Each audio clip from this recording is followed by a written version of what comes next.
I'm a little further from the house, so I'm curious if the Yeah, connection's let's see if okay. it works. I think we're live. Welcome back to Telosive EV, live on YouTube. Thanks, Mike, for joining us. Great to be here. Happy to have you, and happy to be inside the coolest vehicle ever, the Rivian R1S. I don't know if you saw it, but this was in the top 10 best-selling EVs of 2023. Yeah, they seem to be moving them, and now they're leasing them. They just started That's right. just yesterday. I caught that. What do you think of leasing? Is that a decent Well, move or I don't know the terms of the lease, but okay?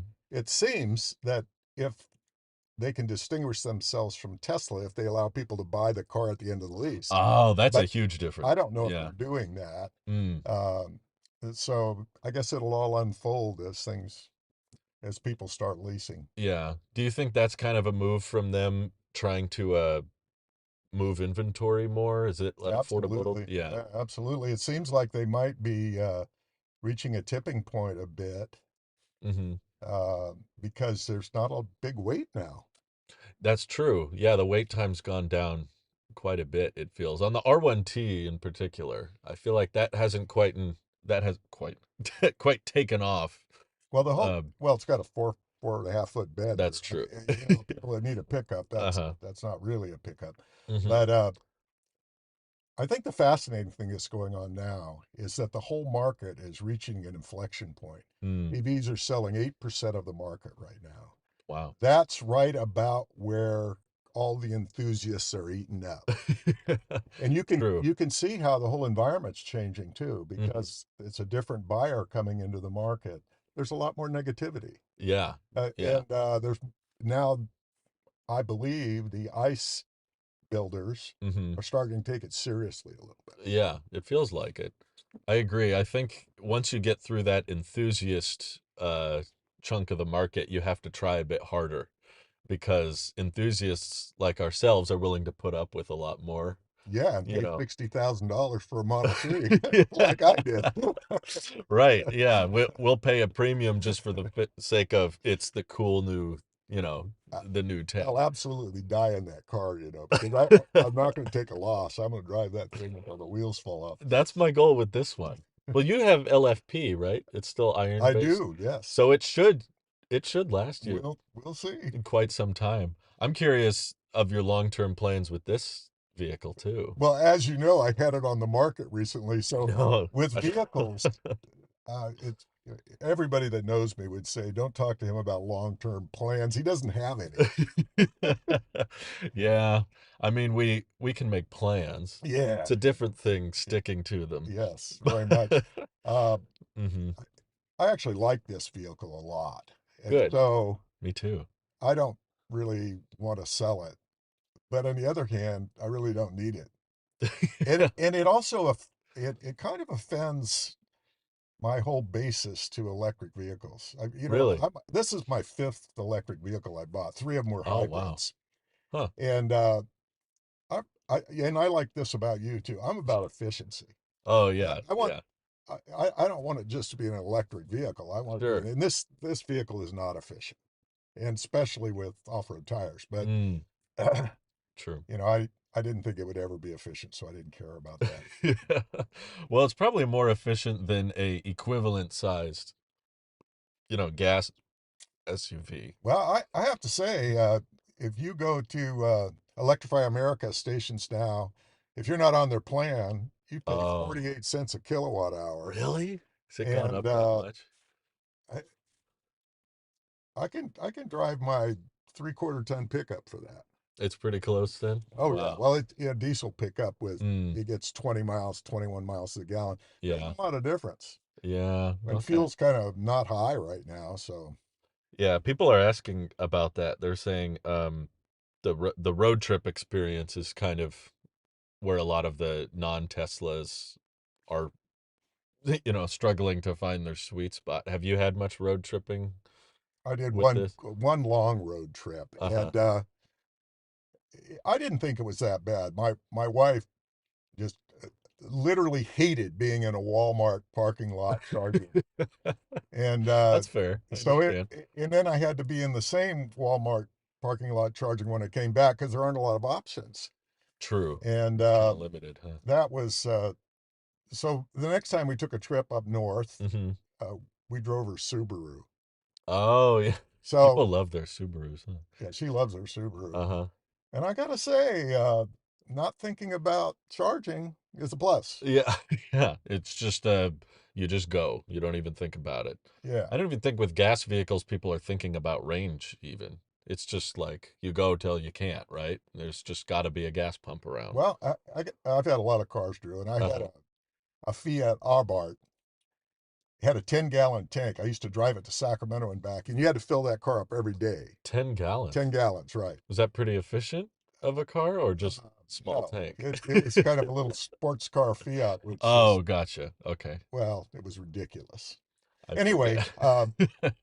and then I had a Camaro with a six in it, and it'd go about 550 miles. Wow. Okay. Uh, and this is sitting at 250. At full. Yeah. Okay. I mean, realistically. Hmm. Practical range. Yeah, they were asking about that too. How does he feel about his range number? Did you deal with range anxiety much or? Well, I deal with anxiety in everything I do. So this is nothing new to me. But Okay. Okay. not really. But the way you take care of that is you have a plan. So Mhm. I have every charge station there is in my phone. Oh, okay. Every Your one. plan. Okay. I know how to run them all, and You got to some download of all them the are a apps. real pain in the neck too. I mean, they just don't work very well.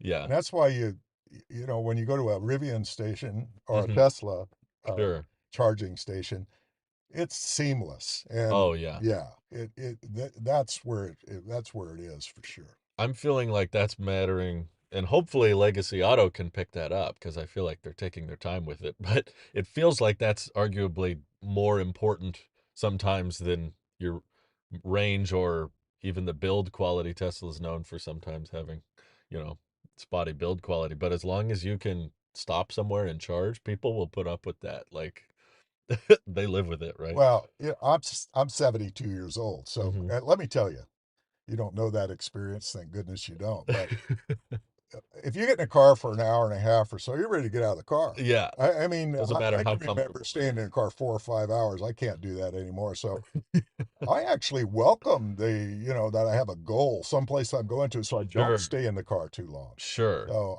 I don't have a problem with it, and I'm not doing any business, so Sure. my time is my time. So if it takes Yeah, two yeah. more hours to get somewhere, I don't care. Right.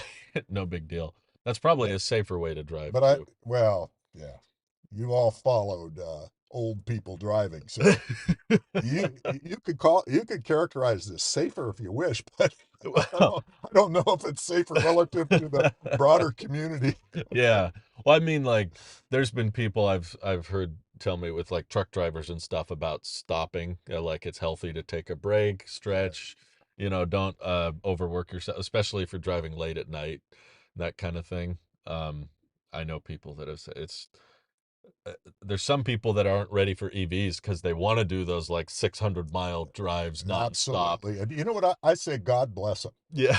I think there's room in this world for everybody. And Sure, sure. only thing I have to say is if you don't drive an EV, don't go down and drive a Tesla. Because I had that Camaro I talked about, Yeah, and yeah, I just went down to test drive one, yeah. and I had my wife with me, and I said, and we got in that car, and I got on the on ramp, and I said, man, I got to get one of these. Was it the acceleration that sold it Well, or the smoothness, oh, yeah. acceleration, no sound. Yeah. It was like a magic carpet. It really is. I remember mine too, and I agree with you. It's a very dangerous thing to test drive. Don't test drive. Did you test drive a Rivian before you? I did, Yeah. and they were very accommodating. And I went down and I spent kind of half a day, and there was a young woman who helped me, Hmm. and honestly, I knew about everything about the vehicle by that point Okay. because I'd been studying it. Yeah, yeah. But it was like she got in the car. It wasn't like Tesla; they just didn't just give you the car, Oh, they have to join but you. you could do what you wanted with it. Hmm. I honestly have never felt that the Rivian is responsive as a Tesla. Oh, really? Yeah, the Rivian's. heavier vehicle, and Mm. it actually it's real funny. I This vehicle is the same weight as my 3/4 ton pickup. Oh, really? Yeah, my diesel pickup. So That must be up there. That's a 6, 7,000? 7,000. Yeah, it's Wow. sitting a little over 7,000. Jeez. Okay. And you can't deny that. Mhm. Let's face it. Physics is involved in all vehicles. Oh, The yeah. stopping, the going, everything. Right. You can't deny But that. it makes you think that the acceleration in this vehicle demonstrates how much power it really has. Oh, It's yeah. taking a 7,000 pound vehicle and launching it. It's ridiculous. I'm surprised you let me drive it with all the performance you've got in it. Uh, But that quad motor, like, I don't know, to me, that's super punchy. I mean, there might be a difference in responsiveness from just no, a, it is more punchy than the Tesla. I mean, there's yeah, not a question your about it. Tesla. Where you feel it is Uh-huh. like the Tesla feels great, going up Hmm. 30 miles an hour, feels real fast. Right. But you going up like to 70, it starts Yeah. fading out a little bit. Sure, sure. This doesn't fade out. No, It like it's to 100, it just thunk. pumps. Yeah, Right, yeah. right. I find the seats pretty comfortable too. Some Uh, people are talking about the difference in seat design. I figured your perspective would be interesting because you have both. yeah, You're I switching. really like the seat in the Hmm. Rivian. It's firm. Yeah, it's Uh, different from a Tesla, but I think it's flat in a nice way. I've been real comfortable in this car. Hmm. It's ventilated, which I really like. I see Tesla Yeah, has now put ventilated seats in the three. right. That's the one thing I would like to have, but Yeah, um, I'm satisfied with both of the cars, and sure. uh, I'd never go back to an ICE car. No, Never, never. I would have a very hard time at this point. And I feel like it's spoiled me because Oh, if I'm ever in a friend's car now, I'm just like, oh, it's so noisy. And I feel like there's so much more rocking yes. when you have a big engine in front. You feel so much less planted on the road compared to all the weight It being in affects the bottom. everything. Like Yeah. braking. When you step on the brakes, you can Hmm. feel them load up on the front. Yeah. They really load up. Right. Right. And as the engine gets bigger, the effect is worse. Oh yeah, you can tell. You can feel it. Yeah. Um, You think about like a car that has 400 horsepower. Well, that's a pretty good size. That's a pretty good engine. yeah, yeah. Well, it's slower than this and louder than this. Right, right. Spits it all out. Yeah.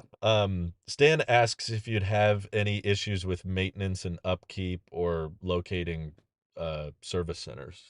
Well, service centers are an issue with Rivian right now, Mm, and the closest one is West Sacramento, which is it's about an hour and a half yeah, drive it's from a bit of here. a drive. Yeah. Okay. But I've only been there once, and that was because it was delivered with a cracked rear glass. And I think I Oh, that's told that right. story before that Right. nobody noticed it, and then I noticed it, I wouldn't have noticed. and It's well, kind of in a weird but I place. laid down and back because and I looked up and there it's cracked. Right. So I thought, oh man, they're gonna not cover this. I mean, I'd Oh. had it like 3 weeks at this point. Oh, geez. Yeah, they're gonna blame So I you or made the something. appointment. I got in there and they gave me an estimate for $1,500, Ooh. and I said, this thing was delivered like this to me, Uh-huh. and she said, well, let us look at it Hmm. and we'll let you know, and they covered it. So I Good. felt pretty Good. good about that, and I said, well, why did you cover it? And he said, well, your story makes sense. There's no impact up there. Oh, they were looking for some way that Yeah, you stood yeah, up there. yeah, like a rock or something, or something Okay. happened. Interesting. Well, I'm glad they covered it. That's Well, it put a good taste in my mouth. I yeah. was prepared to pay for it. I mean, Yeah.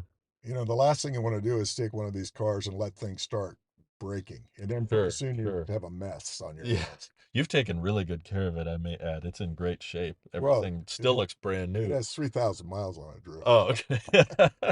Well, I think hopefully maybe that'll change when the adapter becomes available with the Oh superchargers. man, I am jonesing for that adapter. I mean, honestly, that will change the world Oh yeah. for the Rivian, Yeah. for me.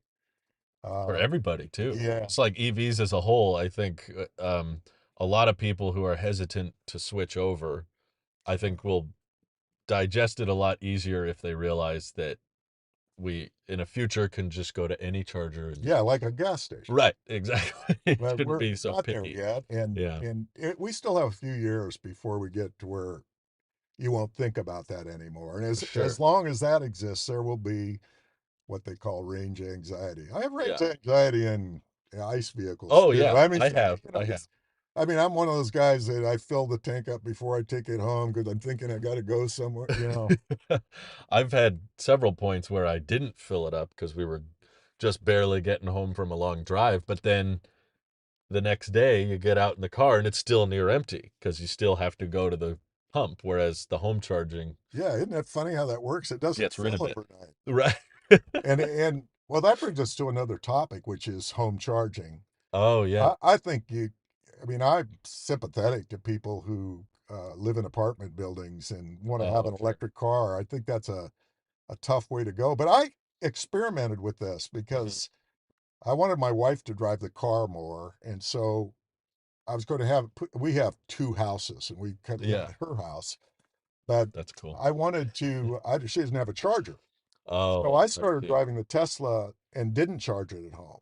Oh, I've been doing it for about a month. uh-huh. And usually it's at 80% when I get home, Hmm. which is fine. Yeah, And it hasn't been a problem. So I think you can do it. But right. of course, you got to understand, I don't commute. True. That You helps. know, if I was working, I don't know if I'd care for that. I wouldn't want to charge on the A way to lot of work. extra You know, I driving, want to get there. especially So in the cold. Have you followed any of the news surrounding the? Someone was asking about I that too. have, and I've got an opinion on everything, Yeah, but my that's okay. opinion on it is that yeah, cold affects electric vehicles. Of Cold course. affects ice vehicles too. If you Yeah. ever lived in sub-zero cold with an Oh ice yeah, vehicle, for sure. let's face it, they don't start. You have Mm-mm. a heater on it, you can start it. But Uh-huh. Yeah. with the electric vehicles, you got to preheat to charge. I mean, Mhm. I preheat to charge when it's 90 degrees. Yeah. Did I tell you the story how when we were road tripping with my Model 3, it was preconditioning for like 2 hours and it was 95 degrees out. Get to the supercharger and it says battery cold. It's still, Oh, it's like this LFP is just frozen all the time. But yeah, yeah, I yeah. wondered if, the most of the EV freezing stories were coming from like Chicago Yeah, they area. were, and I looked into it a little bit, and Uh-huh. a lot of the people that were stalled there were Uber and Lyft drivers. Ah, I Oh, see. let's face it, these vehicles are not something you jump into and know nothing about. Yeah, If you do that, or shouldn't. Yeah. you'll get you'll get in trouble Yeah. because your experiences with ice vehicles, and you have good Right. experience with ice vehicles. You know, you warm them up a little bit. Yeah, yeah. You don't jam them when it's cold. You know, you do Right. things. Uh-huh. These are different. Yeah. And Yeah. I'm not standing up for EVs. They should work all the time. I mean, Sure, sure. I, that's a defect. Uh-huh. And honestly, if a regular person can't get into a car and run it, it needs to be improved. Yeah, yeah. There's That's still room all. for improvement. Yeah. That's true. I think it was like a double whammy specifically because you were talking about people who live in apartments. And I think what probably happened there was a lot of people that can't charge from home because they live in apartments and they're probably close by to a supercharger. So their battery doesn't have much time to precondition because especially with a Tesla, Right. like you have to navigate to the Yes. supercharger. Yes. There's no manual, which I've been asking for a long time. There needs to be like a from the app preconditioned battery for fast charging, not just for Yes. driving. And I would like it to be you know, like you do it from the app, and you Yeah, like start 30 minutes before you leave the house. exactly. Well, I did it once. I was in Fort Bragg, and Uh-huh. I just went to the supercharger and plugged it in. Uh-huh. Oh man, The speeds. it was no speed. Yeah, It was like right. charging at home. It was like 11 kW, which Yeah, is a little to higher charge. than charging at home, Barely. Yeah. but barely. Yeah. And I mean, I sat there for a long time, and Hmm. I didn't know a lot about it, and I thought, yeah, I didn't precondition. And if you weren't well researched or like you said, a Uber driver or something and just Right. bought it and didn't know that, It's like, you'd be like, this is a scam. My yeah, speeds are so slow. That's ridiculous. So education is one part of the issue, but I also think there's definitely more Tesla could do, especially given how much free charging they're handing out these days. I mean, we've both benefited now from the yes. free charging programs. It's like And we've also run into situations where we drive to, a nearby town. It's a little bit far away, so we arrive at a friend or family member's house at a low state of charge, and we're planning on charging right after we leave. Was that the way you do it? Sometimes because it's like Not the we way have I do it.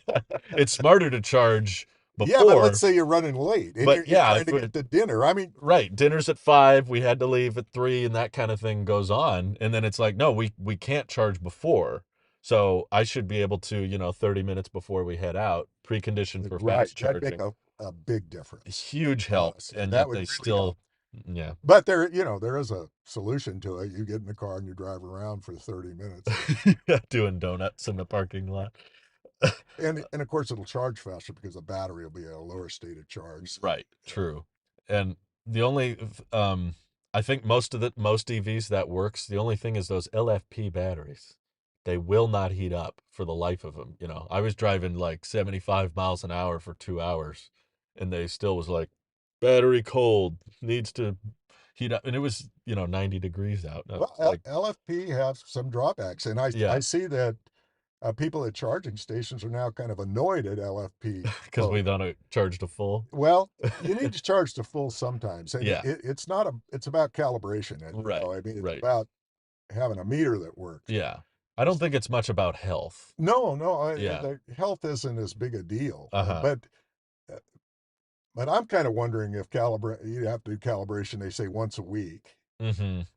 but if I'm at a charger and there's any line or it's tight, I go to about 80% and get out of there. Yeah, I think that's That's responsible. just etiquette. Right, I think right. everybody would be doing that. If you're sitting there going to 100%, and everybody can tell you're You're doing it pulling because 7 it's a kilowatts. difference between 15 minutes and 45 minutes. Oh yeah, yeah. It's pretty obvious, but that's the biggest downside of free supercharging is it encourages that kind of behavior. It's like it motivates people to just say, "Oh, Well, let's just taking face it. time." Any incentives that are placed, I mean, the U.S. government getting involved in Right, electrical right. vehicles, they've got the market all messed up.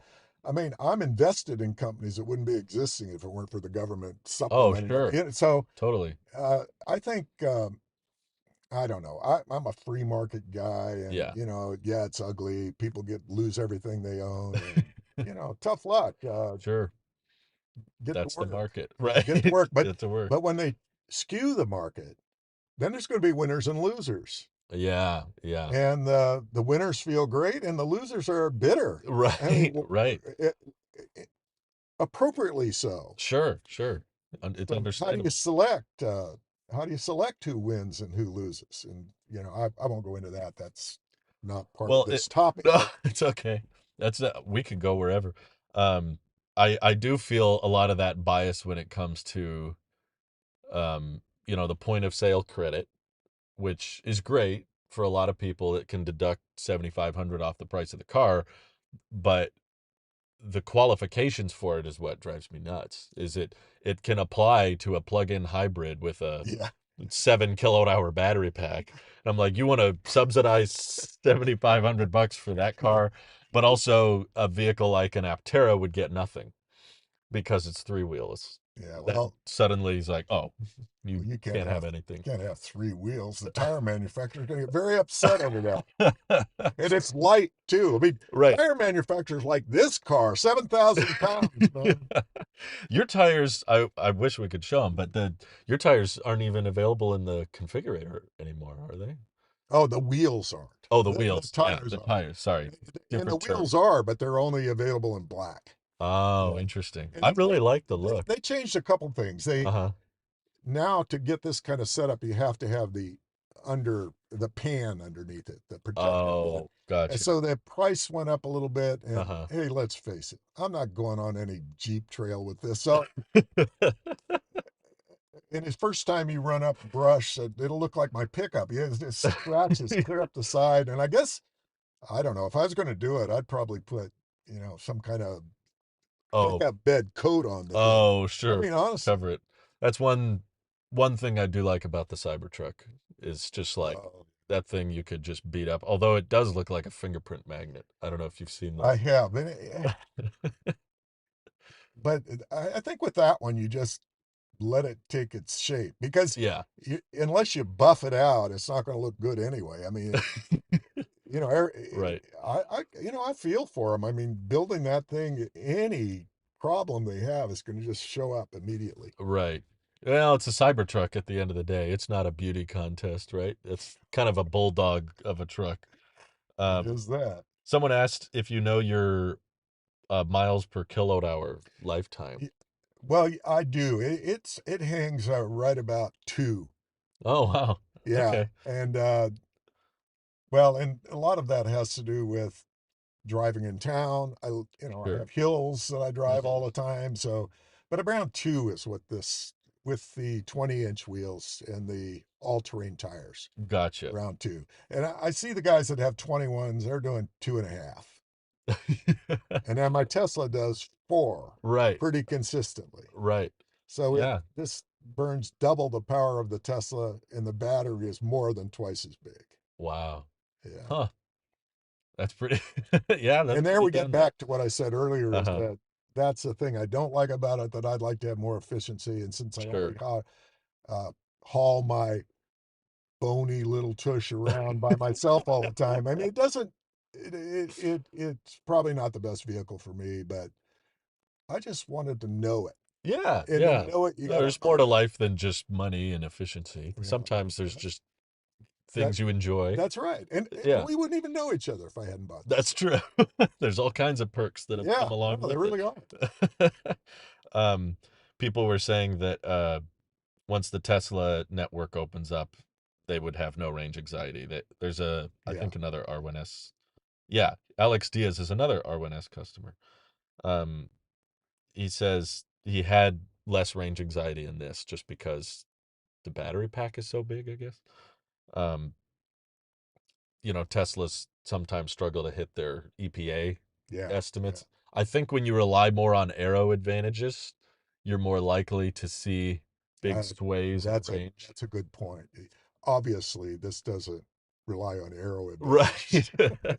So it may say 250, but it's more like a definite 250. Yeah, yeah. In fact, I'm probably being a little conservative because that's my Hmm. nature to say, Sure. well, it goes 250, and so I know it goes 250. It'll go Sure. more than 250. Yeah. Yeah. If you're pushing it, most people I feel like aren't the type to charge all the way to full and then drive until it's dead. Oh no, No one no, wants I to don't risk think that. that's a good way to handle a battery. I think Sure. I try never to draw it below 20% if I Yeah, can. that's smart.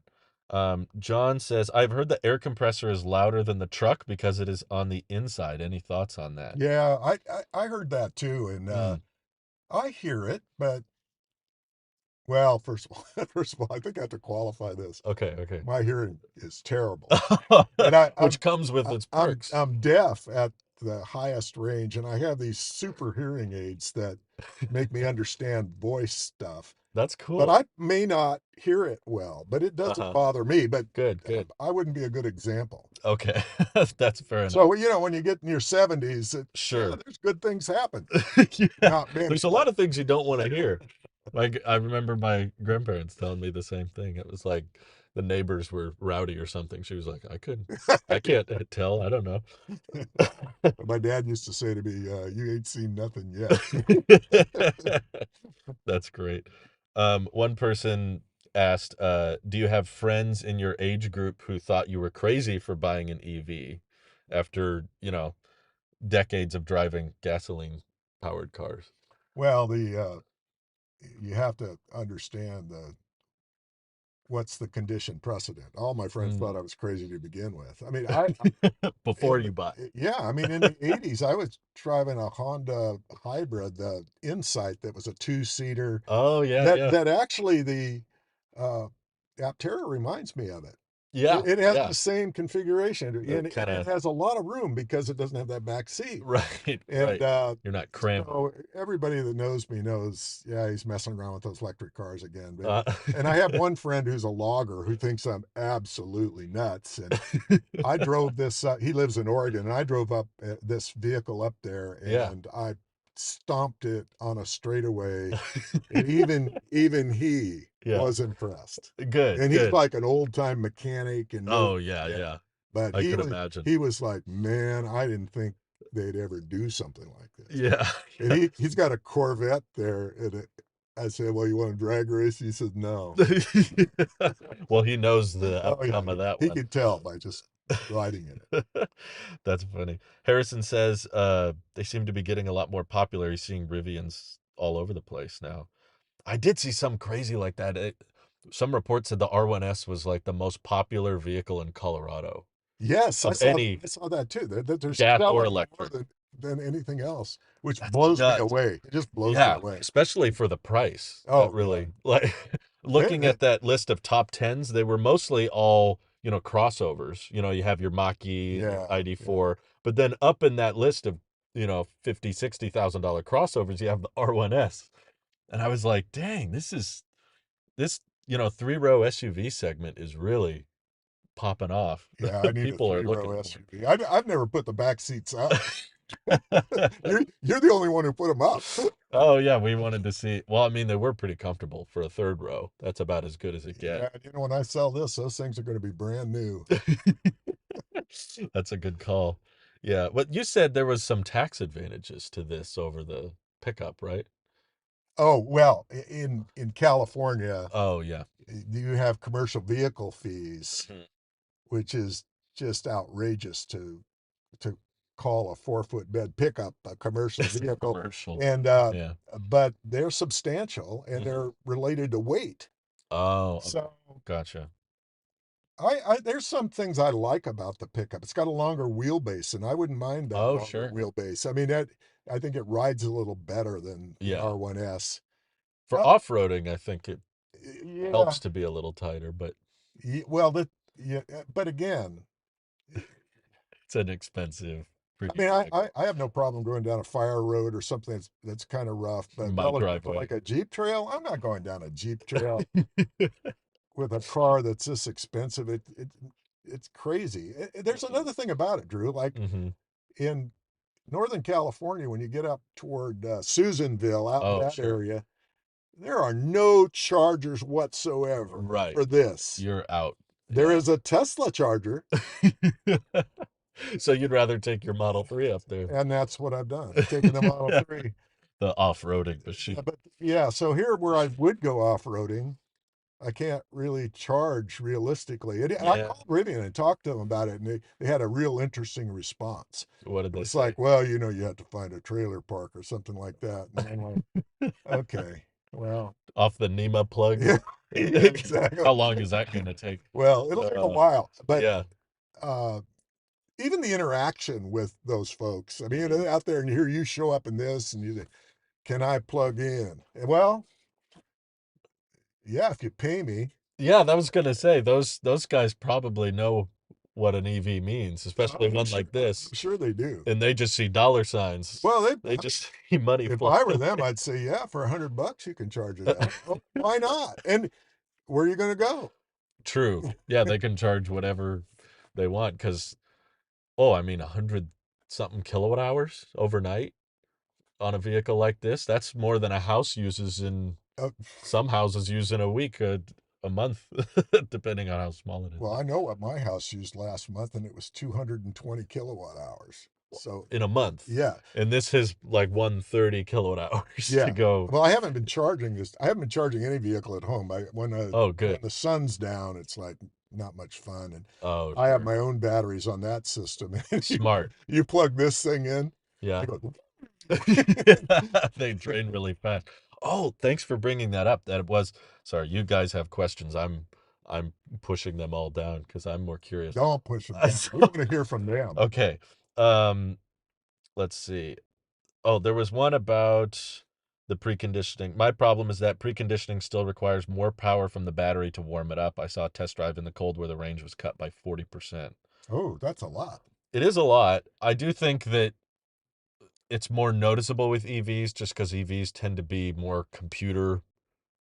Uh, Everyone's looking at the Yeah, well, you range. have data, right? Right. Right. And in a gas car, your range does take a pretty big hit in the cold, but people just don't think about it because it's a dumb gas car. There's not a ton of data you're looking at. Well, I think there's I don't question the statement. I think Mhm. it's true. Mhm. I don't think it's all preconditioning. I think it has to do with the cold weather. Yeah, exactly. I agree. They just did an update 2 days ago on this where you can precondition this now. The battery? Yeah, you used to not be able to, Oh. and which Huh. sort of upset me because Yeah. I precondition and Sure. but I did it this morning Mhm. and I started about an hour before I left, Oh, wow. and it the battery went down 2%. That's heating the Okay. cabin, Sure. preconditioning the battery. Well, and 2% in this car is quite a bit different It probably from 2% is quite a bit of power. yeah, Yeah. 2% of 130 versus, most people are probably driving around with an EV that's sitting at, 80, 70 kilowatt hour pack. So there's a little bit of a Yeah. 40% would cut in more. I But think you have to have an attitude when you own this car, though. yeah. You quit worrying about the power, and Yeah, this isn't an because it'll efficiency drive you monster. crazy. Sure, sure. Now, I got an Aptera on order, and God, I Oh, hope they yeah. make it because I really want one. I really Me want an too. Aptera, and my wife said to me, "You don't need an Aptera," and I said, "I'm getting that Aptera. That That's not we're a not going to have a discussion. discussion about this. I'm getting that Aptera." And That's great. I don't know. I'm not on any list. I'm just gonna. Uh-huh. I'll probably get it in 2025 or 2026. And which Hope I trim? live that long. Yeah, you Well, I've will. got a Stay launch healthy. edition ordered. Nice. That's a good call. Well, then, yeah, you should get it in the first, once the accelerators are Yeah, done. yeah. Unless I can find, I've talked to a few accelerators that have said, I'm getting a accelerator model, but I don't want that one. I want the higher range I've model. read that too. That people are holding out for higher range. I Hmm. don't need higher range. Well, especially since it has NACS, True, true. and then it's got Might as well. solar power too. I mean, I start thinking.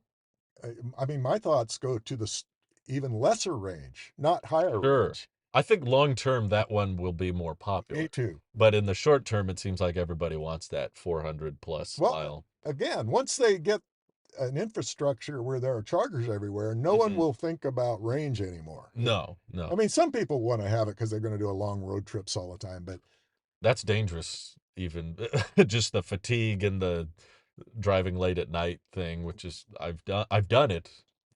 I wouldn't recommend it, but uh yeah, I don't mind when people are like, well, well, just stop every once in a well, if while. you do it with Tesla late at night, you'll have a driving score of about 40. It nails you Yeah. every time and seriously nails you. It's gotten much worse, I feel like. The attention Don't beeping at get me you. started. I mean, they had full self-driving working really well for a while, and now it's degraded some, and Mm, it's too bad. They actually, I told you when they first set out well, let me just say one thing first. mm, It's not Tesla doing it. mm. It's the government doing Yeah, it. Yeah, yeah. that's who's doing it. I still have my blame towards Tesla though, because I don't think they're setting expectations Oh, good with point. with the government. It's like you can't tell me this is gonna be, a robo taxi within the year when the government that you need to get on board with it is mad that I'm checking the speedometer.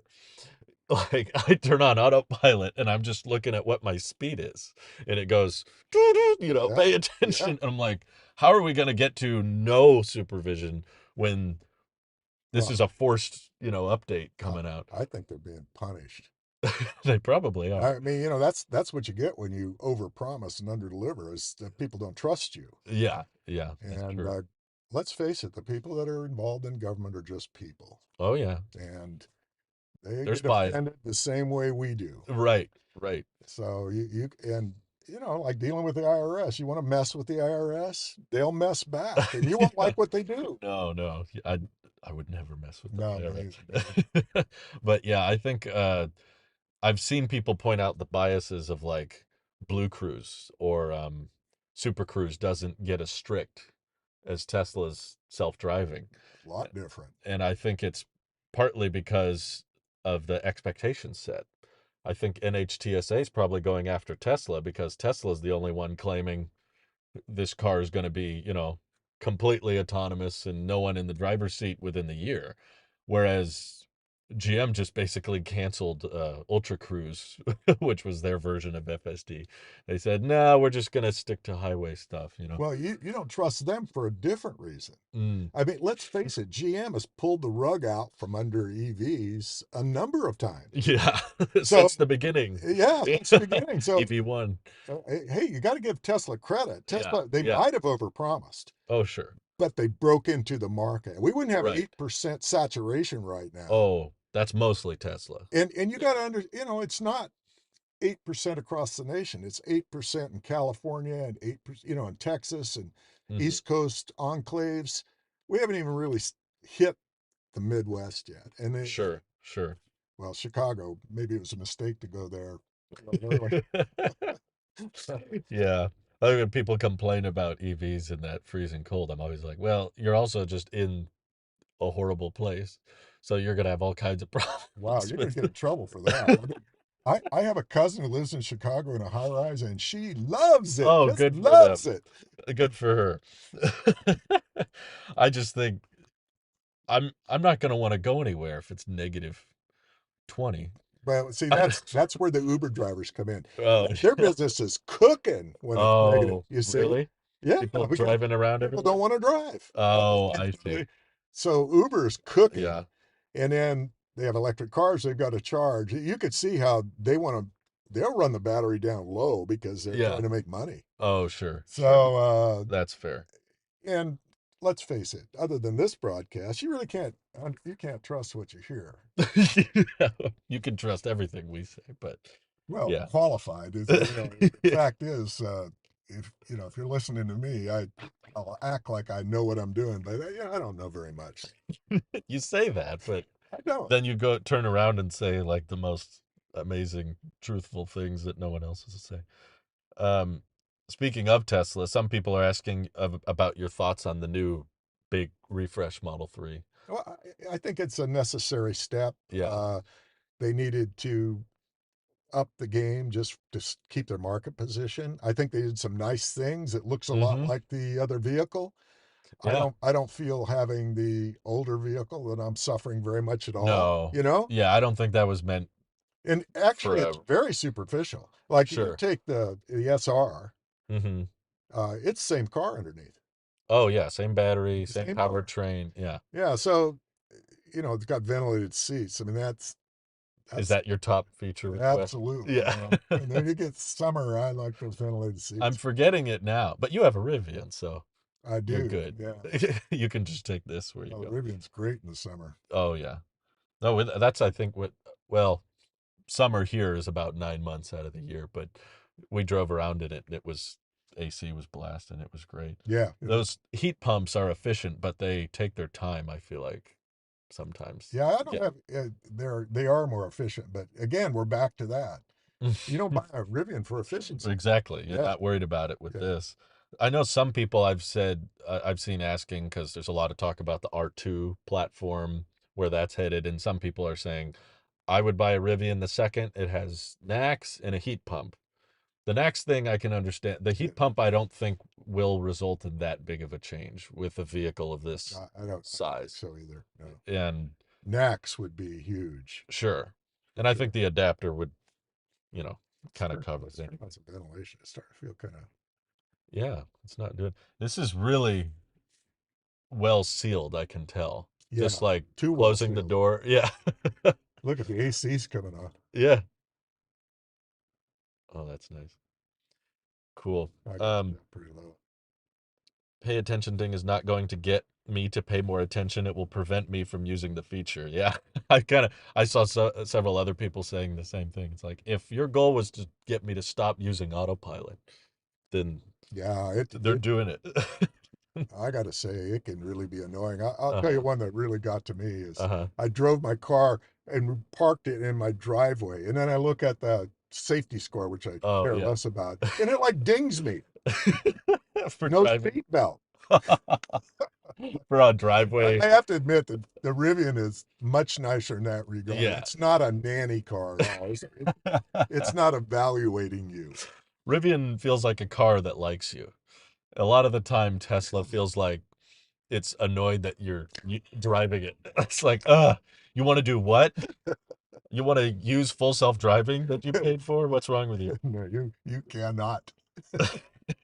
Someone had a good joke in here. Plum Carton. He said, like Technology Connection said, GM has an existential crisis of being GM. That's their biggest problem. Everything GM's done surrounding EVs, because that's all I care about. That's really all I'm Yeah, yeah. watching. I've always been like, why? Why? Like, there's so many confusing, perplexing. I mean, that whole who killed the electric car documentary Oh is yeah, that's amazing. so telling. Like seeing all those And they take people those good cars and just take them destroy back. them. Yeah, And they they've destroyed them flatten them. all. Right. There might be one or two still floating around. There were a couple Yeah. people that wouldn't give them up, There was but it was illegal to keep it. They were sent collections after them because they only did yes, leases. absolutely. So some people, I think, you know, I watched that documentary not too long ago with my wife, and she was saying, if it were me, I would say, "Oh, it was stolen. I just one morning it was gone." That would be fraud, Drew. Yeah, but it's the EV1. No, I mean, in compared to today's standards, that EV1 was horrible. Oh yeah, It was like 100-mile range and, yeah. no Well, fast charging or I anything. had a friend that had the Honda at that Oh, time. yeah. I mean, they were rare as hen's teeth. I'll take. Uh-huh. And I remember I was driving to Davis one day, and there she was right beside me, Uh-huh. and I saw her later, and I said, "How do you like that car?" And she just raved about it. She Oh, just yeah. loved it. Yeah, yeah. It probably go to 0 to 60 in 8 seconds. 8 minutes. Yeah. No, it was faster than that. Okay. Any EV is going to be faster than that. Sure, sure. I don't mind it. I'm not a big performance guy, but Yeah, no, it I'm actually not either, which is amazing that I own this car. you can be whenever you feel like it. You can just It has switch sometimes it where on. it's advantageous, but Uh-huh. it's not. Honestly, that accelerating at full speed, you rarely do it. And Oh, sure. what it does to your tires is, Oh, yeah. yeah, Wears it if out you have quick. a habit of doing that, you'll be buying tires. You're paying for it. The Yes, tire companies love performance cars, I'm sure. absolutely. But no, that EV1, they had all these celebrities driving it around, and people were so adamant about it, fighting for it. Please let me buy it, let me pay for it. And I was like, and that car kind of sucked. And look how much people were willing to defend it. It comes up a lot when we talk about Aptera. Because I was like, you'd be surprised how many people get on board with a two-seater or a two-door Oh yeah, if no, it's no, efficient. and I'm one of them. Yeah. And I gotta say, but again, we're going up. I think the Aptera is even less than 8%. I mean, Mm, market saturation for the Aptera fanboys is going to be a lot, their potential spam a, callers. a lot, a lot less than that. Hmm. But they're going to be really enthusiasts. Yeah. Well, I'd be curious because I think unlike other two doors, it turns a lot of heads, That's for sure. which I experienced firsthand when they let me drive it. It was like everybody was turning. It was making me laugh. We pulled up next to a Prius at the stoplight. I saw that And I car. remember saying like, "Oh, he thinks he's an environmentalist. I can't believe you're spending all that fossil fuels. Why do you hate the earth? Just living with a Prius, driving up with a solar hyper solar, solar aerodynamic." powered electric car. What's wrong with you? The Priuses are like the coal rollers and But the added benefit is the right to repair posture. yes, I I do think think that wins a that lot of people. that's going to be tremendous. Right. Yeah, people were even just bringing that up. I have a reservation for the Aptera, and that's one of their main reasons is the focus on right to repair. It's like Absolutely. that I do think is partially a pretty decent deal breaker for a lot of Tesla potential customers or EV people who are yet to make the switch when they see the cost of repair out of warranty. It's outrageous. Oof. And if they knew that they could repair it themselves or they could go with a third party shop, I think that would go a long way to a huge chunk. Absolutely. And think, there would be businesses sprout up Hmm. if they could get parts. Yeah. They're Yeah. not magic. You need the tools to do the analysis, Right. Right. and you have to have some certainly some electrical training with high voltage electricity Sure. in a car, which is Sure. critical. Or, well, it's the Darwinian process. They don't last long if they don't. So, Right. uh, but Yeah. uh, but there would be good shops that Hmm. would be operational right now Oh yeah. if they allowed that.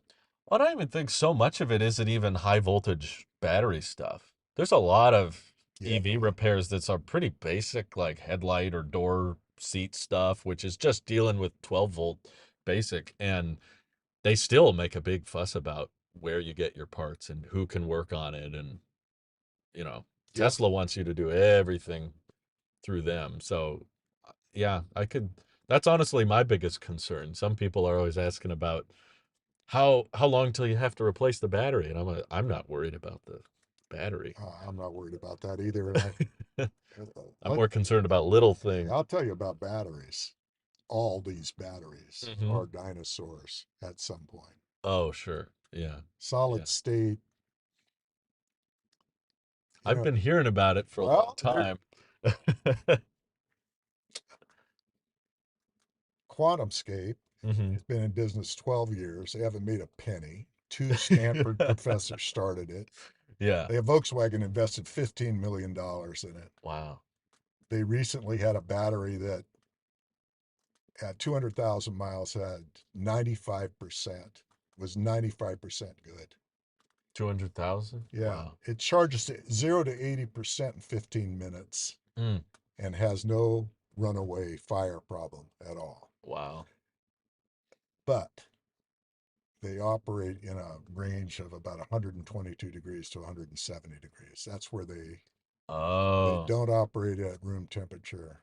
Oh, that's interesting. So what they've They had have to to be do really now, hot. they've had to introduce some liquid into the cathode, and that now you're back to the old problems. And then Hmm. they have a problem with lithium anodes too. They're not working real well. There's a Interesting. company in France. Yeah, Sorry.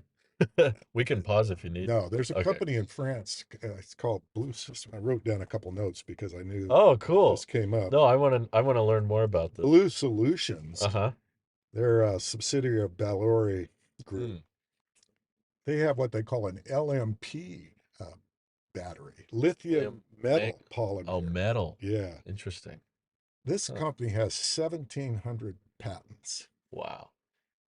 Dang. And these batteries right now are in Mercedes, two Mercedes vehicles. They're called a Citaro, Hmm. but mainly in buses.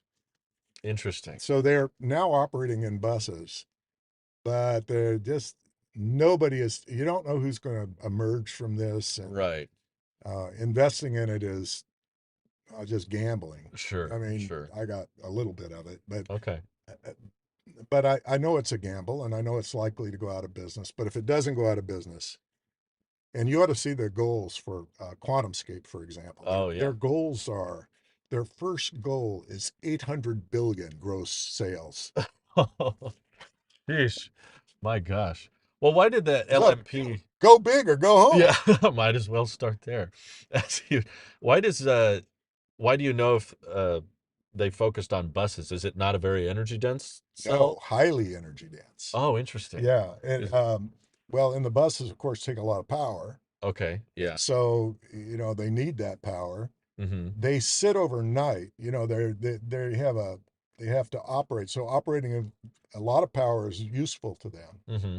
But mainly, though, they're using it as a beta project and I don't know what they're doing with the heat there. They probably are heating them. Okay, I see.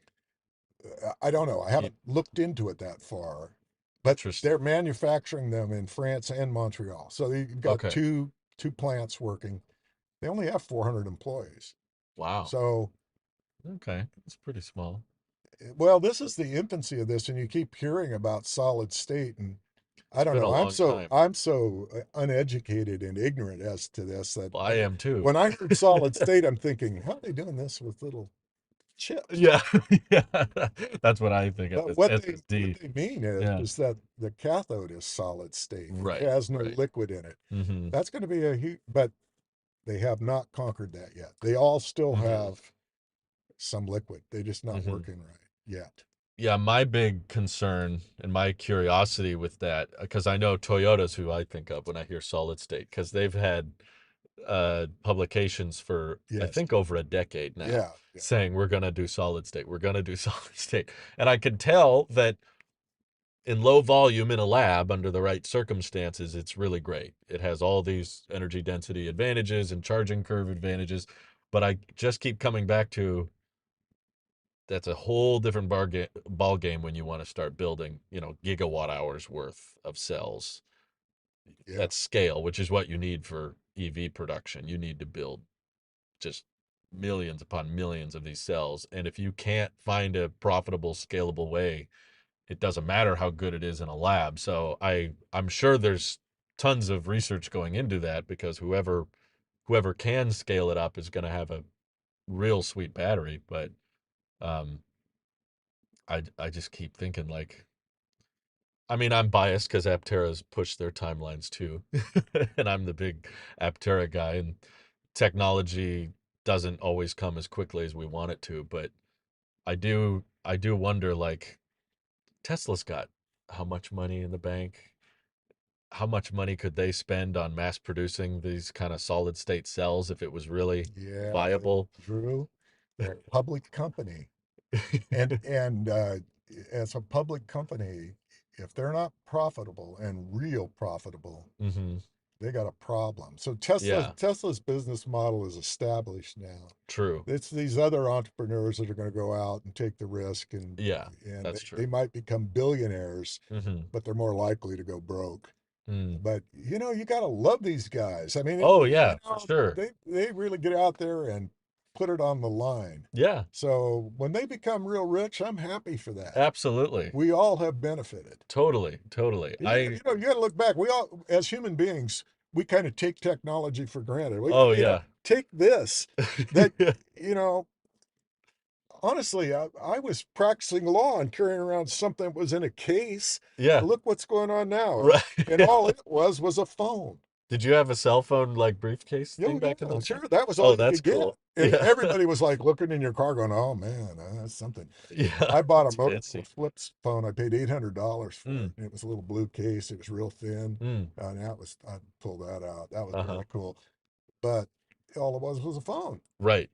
And now we've got these supercomputers with more power than NASA had for the moon landings and all, Yeah. all this tech, and we use it to text each other. So will we have solid state lithium batteries? Well, maybe. I don't True. know. We might not. But there'll be something come out of that. And then what will this Rivian be worth when that happens? Mm, that'd be interesting. And that's okay. Yeah. I'm 72 years old. I don't care. I mean, I'm going to enjoy I this think now. it'll still be worth quite a bit. I mean, EVs in general, even totaled ones, are still fairly high Yeah. because there's so much people can extract from them. I don't, Well, it's the only place you can get parts. right. That's a good point. And Yeah. you have to go to the company. Yeah, because they don't want to, get rid But of I anything. think what's really going to get flushed out here Hmm. is the dealer system in the United Oh, States. yeah, that doesn't seem like it's It's gonna like you last. got to deal with somebody else now. And I had a friend who he ordered a Lightning, Oh, and okay. then he got down there, and the dealer one had like $20,000 or some Really? outrageous. Oh This is my when they were really God. around, and we Oh, were saying the other day that yeah. in our little town, there's two on the Yeah, you dealership can we see know. them around. They're probably discounting them at this point. They might be Well, I getting a noticed little bit. the expensive one they did, Oh, they but brought it down. not the work truck. Not the cheap No. one. Yeah. Well, what I was gonna say about your Rivian long term is I still think it would be of somewhat of value because I saw RJ in a Q&A mentioned that all Rivians currently have the onboard hardware for vehicle to home or vehicle to grid, and they're Uh, just waiting for I didn't know that. yeah, I was kind of surprised because they've been delivering for a while. Like they've been out, they've been driving around, and RJ basically just said that they're waiting for the right uh what is it called? Home inverter tech. But then via over the air update, you should be able to turn this into like a ginormous power wall, Yeah, yeah. which even if you had 50, 60% battery degradation, this is still gonna be like 10 power walls. Oh, that's true. It's Well, a ton for a I have house. a expensive battery system. It's 20 kW. Yeah, yeah, and If, that's for a house, that's pretty good. yeah, that'd take you 40 miles in this. Depends how you drive. Right, right. Yeah, so I think there's going to be a lot of value in batteries, even if they're old. Um, and I think most people are seeing, with a few exceptions, this guy Tesla Talk saying he had both his Model 3 and Model Y needed battery replacements after 80,000 miles, but they were under warranty, which is the best time to do a battery replacement if you can. Well, that's a good thing to bring up Hmm. because the consumer isn't going to know what happened to that battery. True. And it could be something in the battery that isn't really that major. Mm, It, and but that's not considered. They yeah. pull it out and they put a new one in. Uh-huh. So I think this is a Wizard of Oz situation here Yeah. a bit. The what's going on behind the curtain makes profit. Oh, You sure. know, Yeah, and I mean, Tesla's not that transparent a company. no, there's definitely a lot of strings they pull, I think. I think I saw one guy that had a battery pack replaced by Tesla, but it was another it wasn't a brand new battery. I heard that too. It was like they replaced it with another battery that was higher than 80% health, but not 100%. Wow. You imagine paying. Well, that would torque your jaws, wouldn't it? No, I'd be so ticked off. How do they do that? I mean, you can't. Shouldn't they have to disclose what they're putting in your car? They should. They probably cover themselves in the fine print somewhere where Yeah, yeah. You mean in the adhesion contract they yeah, give you? they sell your soul in there Yeah. or I, something. I But don't know.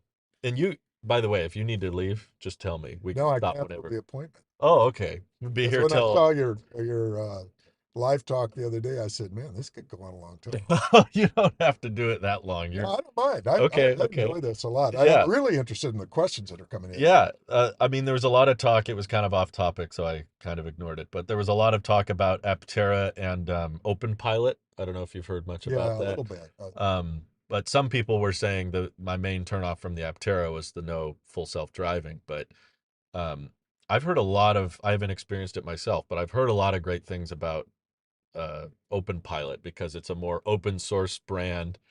It's far cheaper than full self-driving, and it's compatible with a lot of vehicles on the market, not newer Teslas, but older Teslas. And it's essentially a very simple accessory that just plugs in kind of behind your mirror.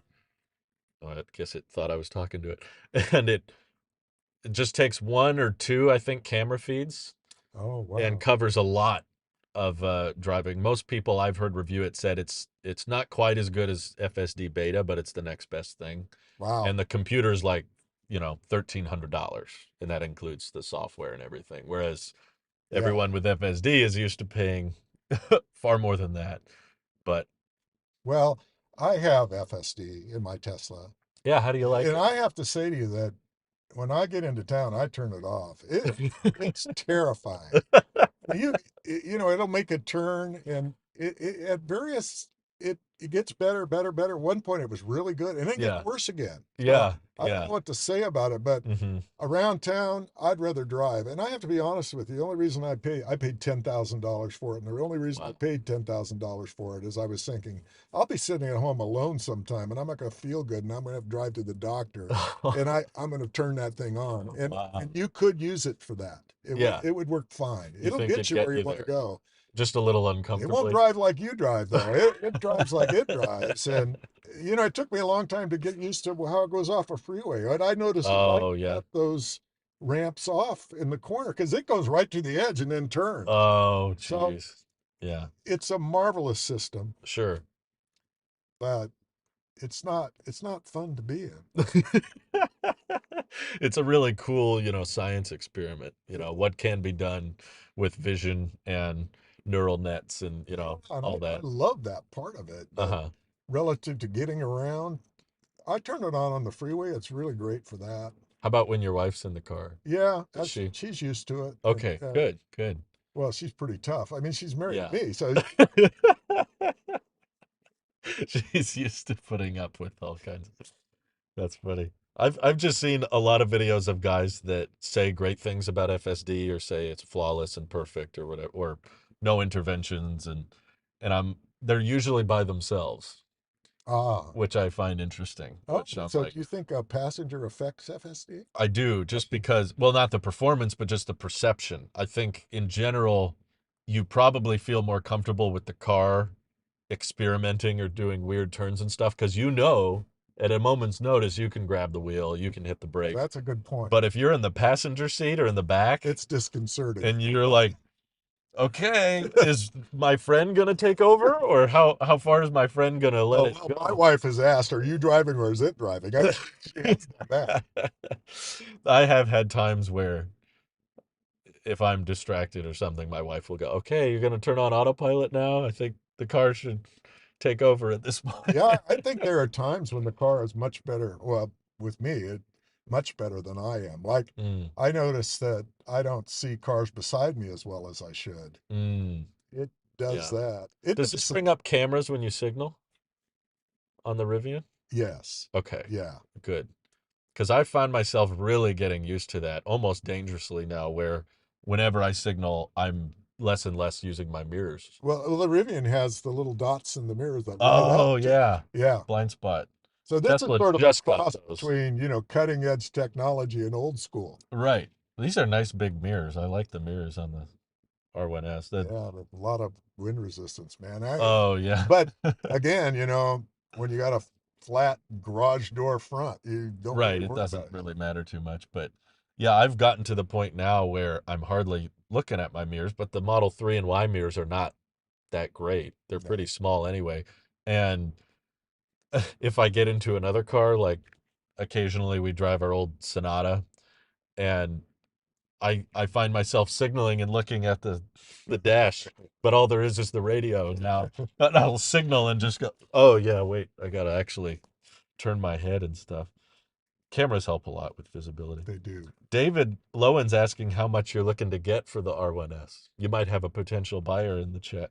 Well, I'll tell you what I did. I put it on the market for $90,000, and I saw one Wow. yesterday for 84. The guy dropped the price a lot. Wow. But I put it on the market for $90,000, and I had a fellow in the Bay Area, a real nice guy. He was in San Francisco, and he started talking to me about it. Uh-huh.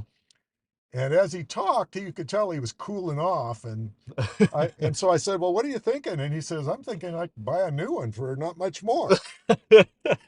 It's nice And of him to tell you that. well, because we became pretty friendly, Good, good. and that's I think that's a dilemma that you have selling a car like this is, Mm, even though it has 3,000 miles on it, it still has 3,000 yeah, miles. I not mean, I much. could be a crazy person.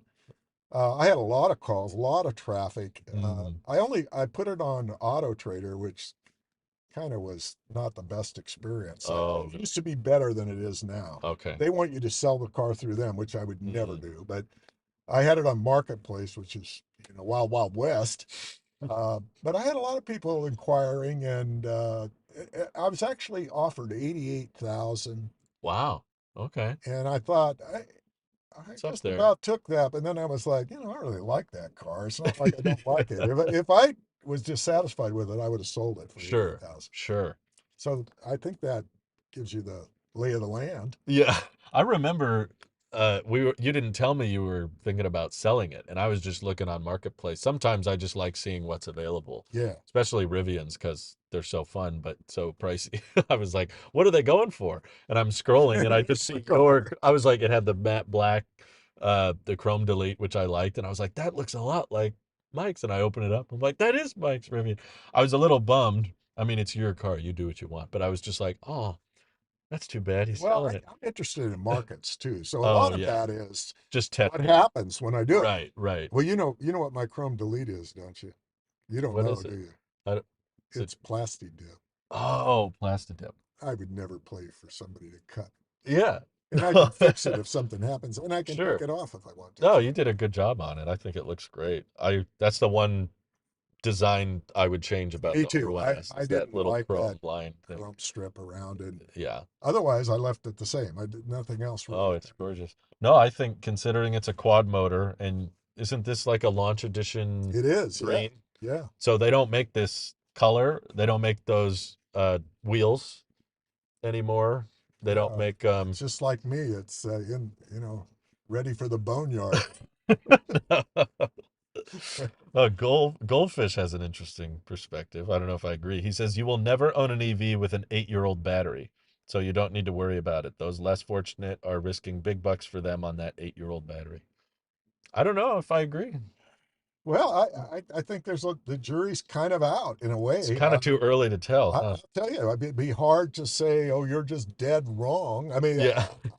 I think that opinion is a needed one to put into the Mm. conversation, so you don't have, the optimists like you and I are. We're kind of optimists.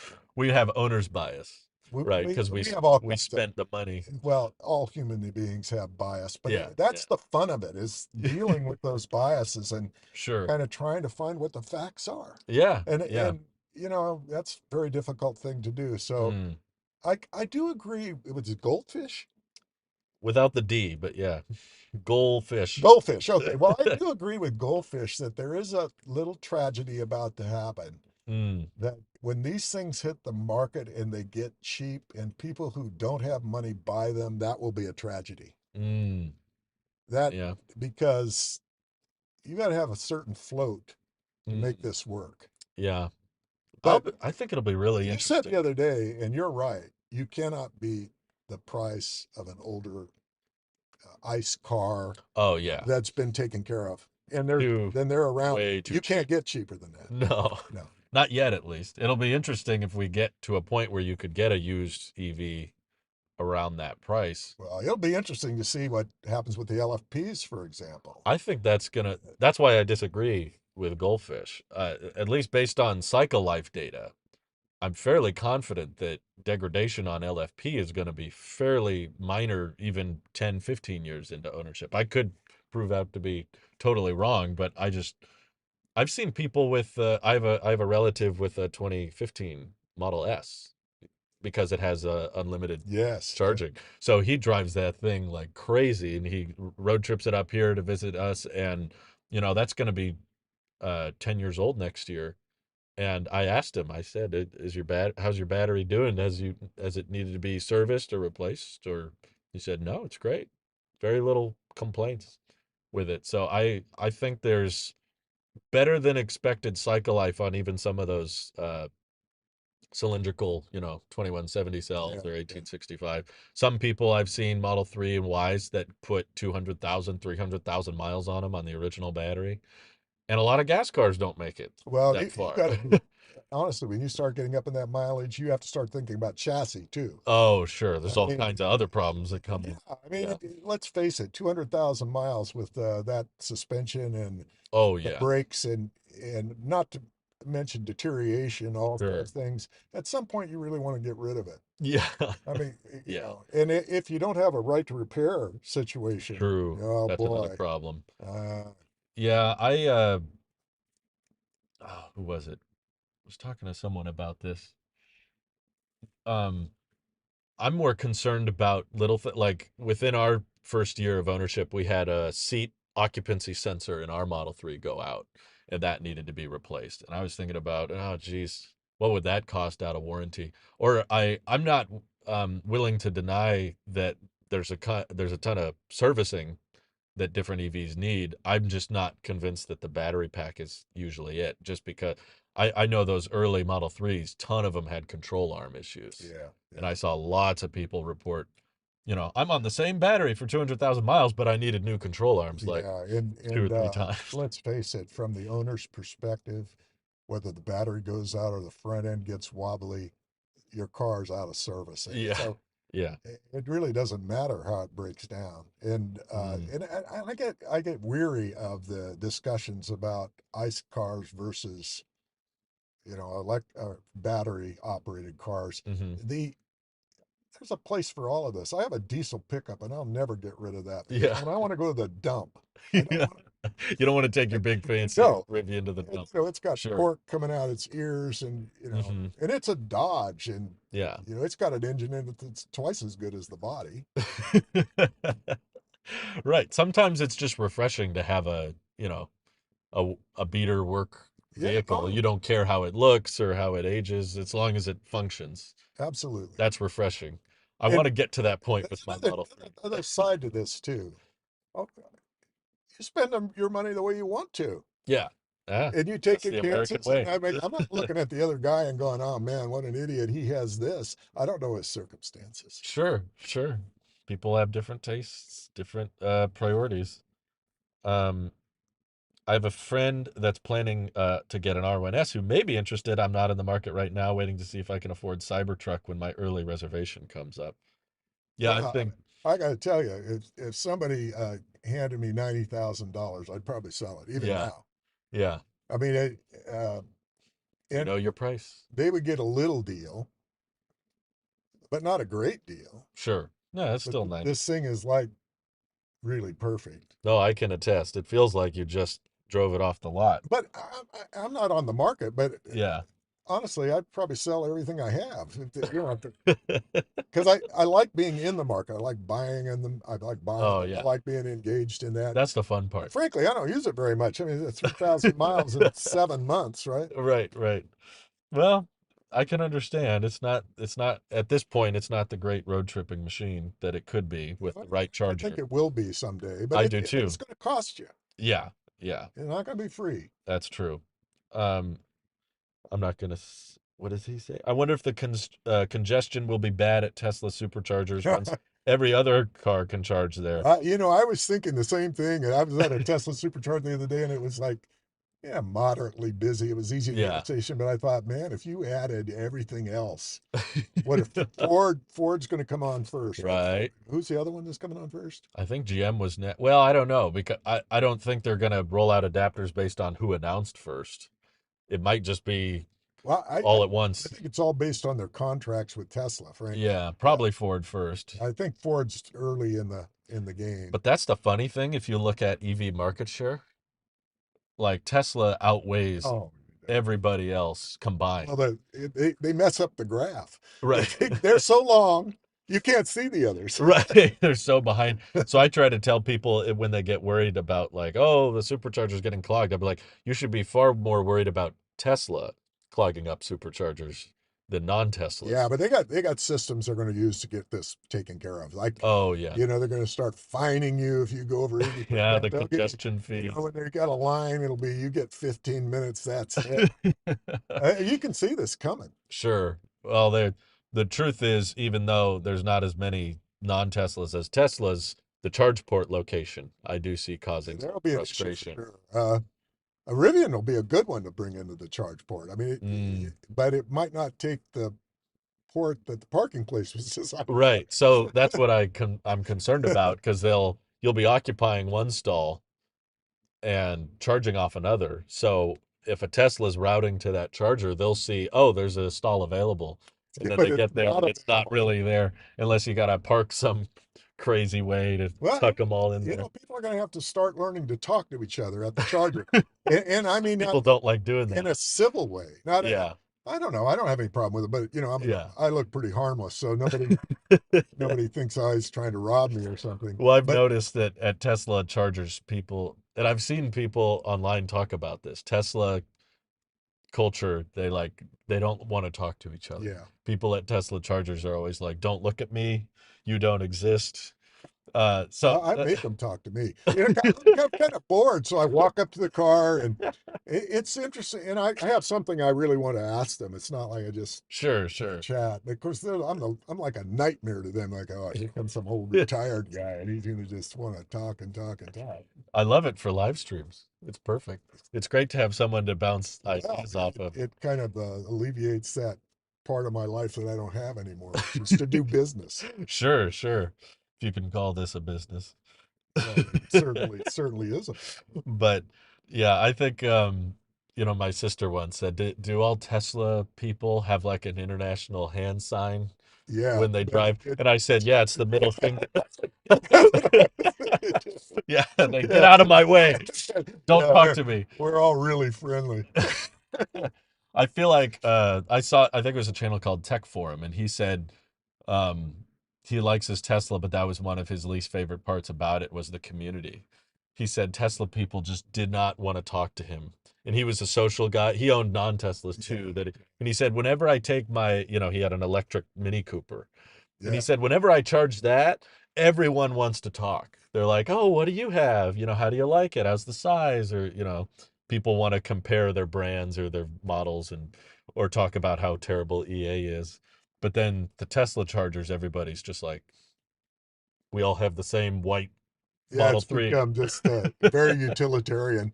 And when I had I had two of those little Hondas. Yeah, yeah. You could not park anywhere without somebody talking to you. I mean, Oh, because there were really? no electric cars. So Oh, this interesting. thing, and the other thing about it was kind of funny. If there was a hill, there'd be Uh-huh. a tire off the ground. It was so stiff. So it really was a Wow, conversation gatherer. It didn't matter that's where you went. great. Somebody would come up and say, "What is that?" Yeah, that's one thing, I don't like drawing attention to myself too much. At least not in person. Online, that helps, but the Aptera is definitely going to be a Oh yeah. conversation Well, starter. I love that, but having a white Model 3, you don't have to worry about that. Oh no, that's like having a I mean, Camry. you're almost invisible now. Pretty much in Yeah, California, at least. yeah, It's yeah, like no one cares what that is. I can attest. I've shown up to many family gatherings and social gatherings, and at Chargers, I mean, there's been times there's like 12 white Model 3s all at the same yeah. supercharger. Absolutely. Everybody just You still do blends encounter. together. I'm kind of run in a more redneck community than you do, but I do run into some hostility, which Mm. I crave. So that's good. But uh, I agree. well, the way you get rid of that is you Mm. say drive anything you want, and I get a real kick out of the diesel truck drivers that what do they call it? Coal burn coal. Oh, yeah, the coal rolling. My truck will coal roll a little bit because it's old, Sure. but I just laugh at that. I think that's the funniest thing. It's Me like, too. Yeah. It happened to us on our way to Washington. yeah, it happened when I went up there too. We were on the freeway. It's just when you cross the border, someone just floored it and made this Oh whole yeah, cloud. I was honored. I was like, was that for me? yeah. That's just, you Now burned all that fuel that you're paying $4 a gallon for just for me? that's a Like, thank funny you. thing about this car. Most people don't know what it is at all. They don't even know it's electric. No, Yeah, they because don't it think looks of like it. an SUV. And then this is the conversation I love. They'll say, "What is that?" It's a Rivian. Who makes it? Every time. I had a conversation like that recently. Someone said, we were talking about the first reported collision with a Cybertruck with Oh yeah, a friend I of saw ours. that thing He reported. said Yeah. there was a crash with the Cybertruck, and he said, "Well, what model was it? What kind of Cybertruck?" And I was like, Foundation. "Foundation." And he was like, "No, what company made it?"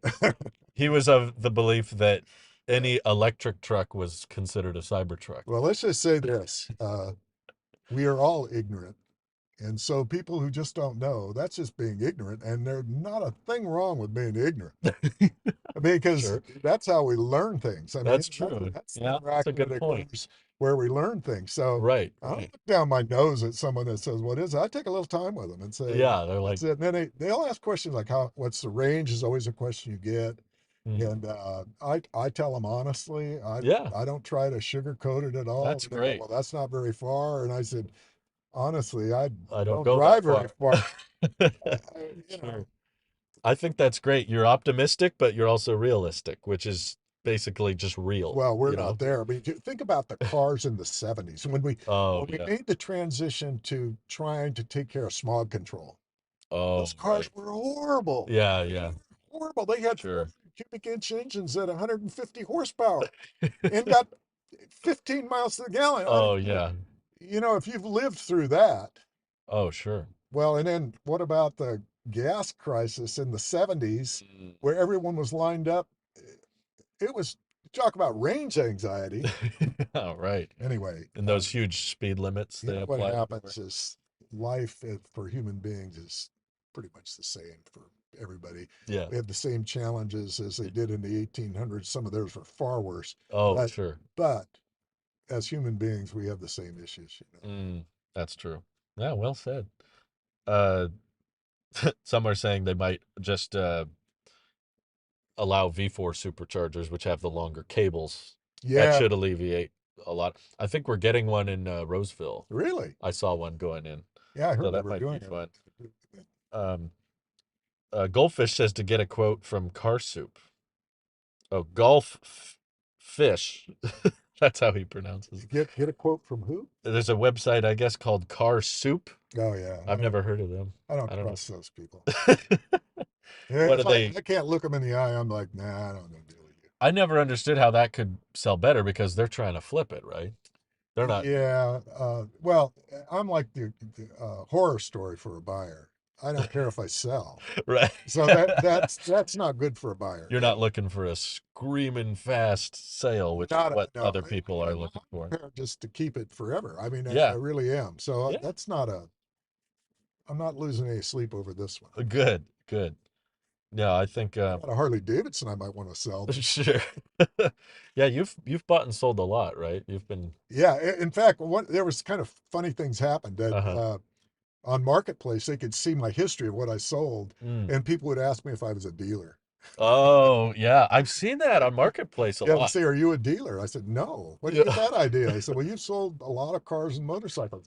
Yeah, I guess I. Well, I sell cars for friends too Oh, because I that's like to cool. do it. Really? So That's interesting. What do you think you could get for ours? I'm curious. I don't know. It's pretty much the same as yours without FSD. Oh, your Tesla. Yeah, yeah. Well, that's a sad story, Drew. I know it won't be what I paid. I'm just curious You know, what. I went down to cheap north of here. Uh-huh. They opened a new Tesla operation. Oh, So I okay. went up there and Yeah, talked to the guy, and he was like a super salesman for Tesla. He was the only one really. there. Wow. Good And for I him. had my car, and I said, I want to drive a Y. He said, sure. So he set me up, and I said, how about let me drive an X? And then sure. So he just let me have them, and then an S, and so I drove them all. Really? Yeah. All of them. And then I went back, and he wanted to sell a car, and so Yeah. I said, well, what will you give me for my car? This has been 6 months ago. He wanted to give me $32,000. That Oh, geez. LFP with full self driving. I bet it's less now Yeah. with the So refresh and everything. yeah, I don't think you're going to do real good with those cars. And I own that car and it gets me around really efficiently. So I'm happy with it. Yeah. I'd sell this before I'd sell that. Really? You'd Well, yeah, sell the Rivian? not because this isn't a nicer car. It is, Oh, sure. but The it resale just value. grinds at me that electricity it's using. I just, Oh, yeah. I have to Yeah. make that electricity and it doesn't come easy. That's a lot. Yeah. That's a huge deal with it. But that's interesting. You'd rather keep the Model 3 if you had to pick one. Well, the other thing is it doesn't draw the same kind of attention this does. Oh, really? You get a lot of, Well, yeah, people, you were saying people want yeah, to know who makes it. yeah. You're going down. In some ways, it draws less attention. In some ways, it draws more. So I don't know. Mm. I remember my parents saying I was thinking about getting all coal rolled when you get uh out of state when Yeah. people see the Tesla. She said they need to make accessory a bumper sticker that flips. So when you're in California, it's nothing, but then when you get out of state, you put a big Trump sticker on the back. So then they don't know what to do. They're like, Well, am I've I always bad been at? that.